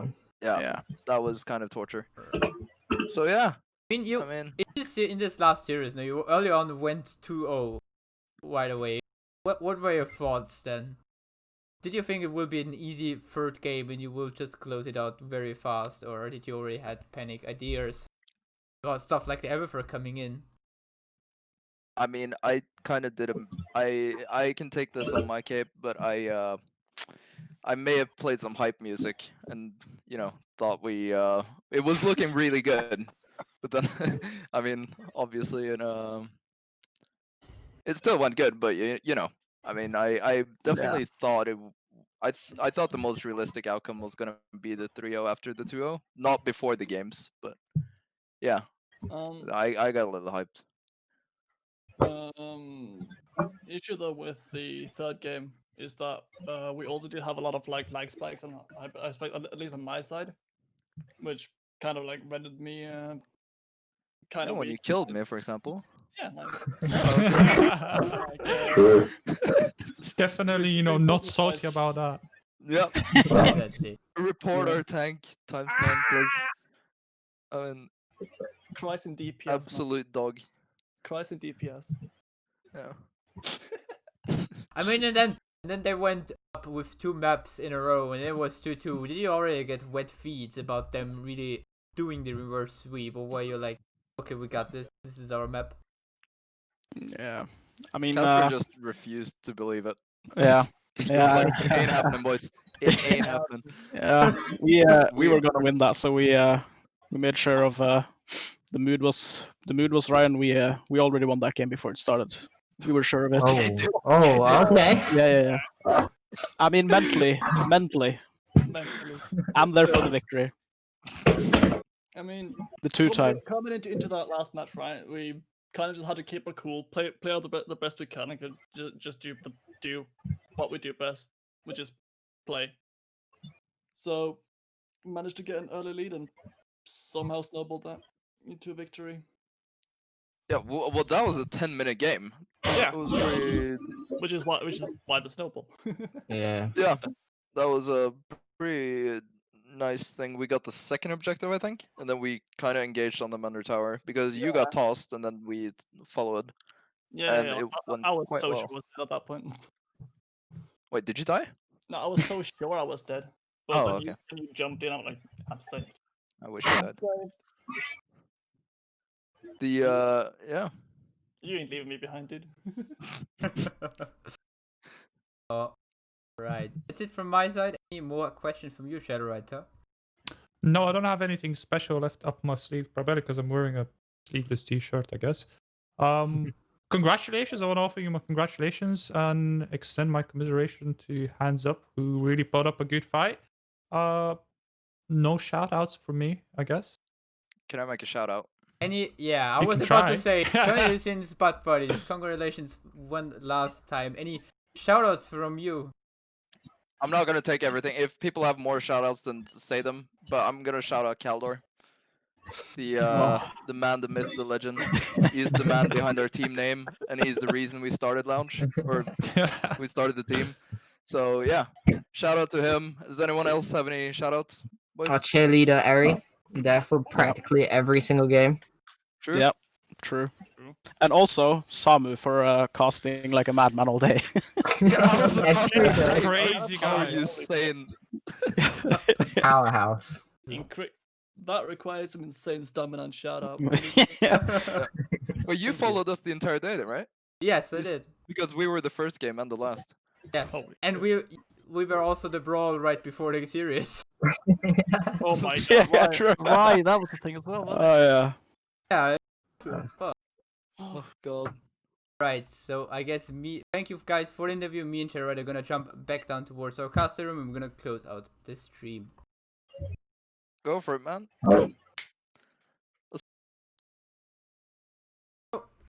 Alright, last words from you. Shout out myself for my mad podcast skills. Is it okay if I self-plug my stream? Do it. Go for it, boy. Okay, so my name is Shadow. I also stream Heroes of the Storm, but I cast Heroes Lounge stuff on my own stream at twitch.tv/shadowwriter. Samu, do you have your own stream? Yes, I sometimes do have my own stream, but not very often, where I'm gonna just int on this whole line. Just underline Samu. If you're ever interested into it.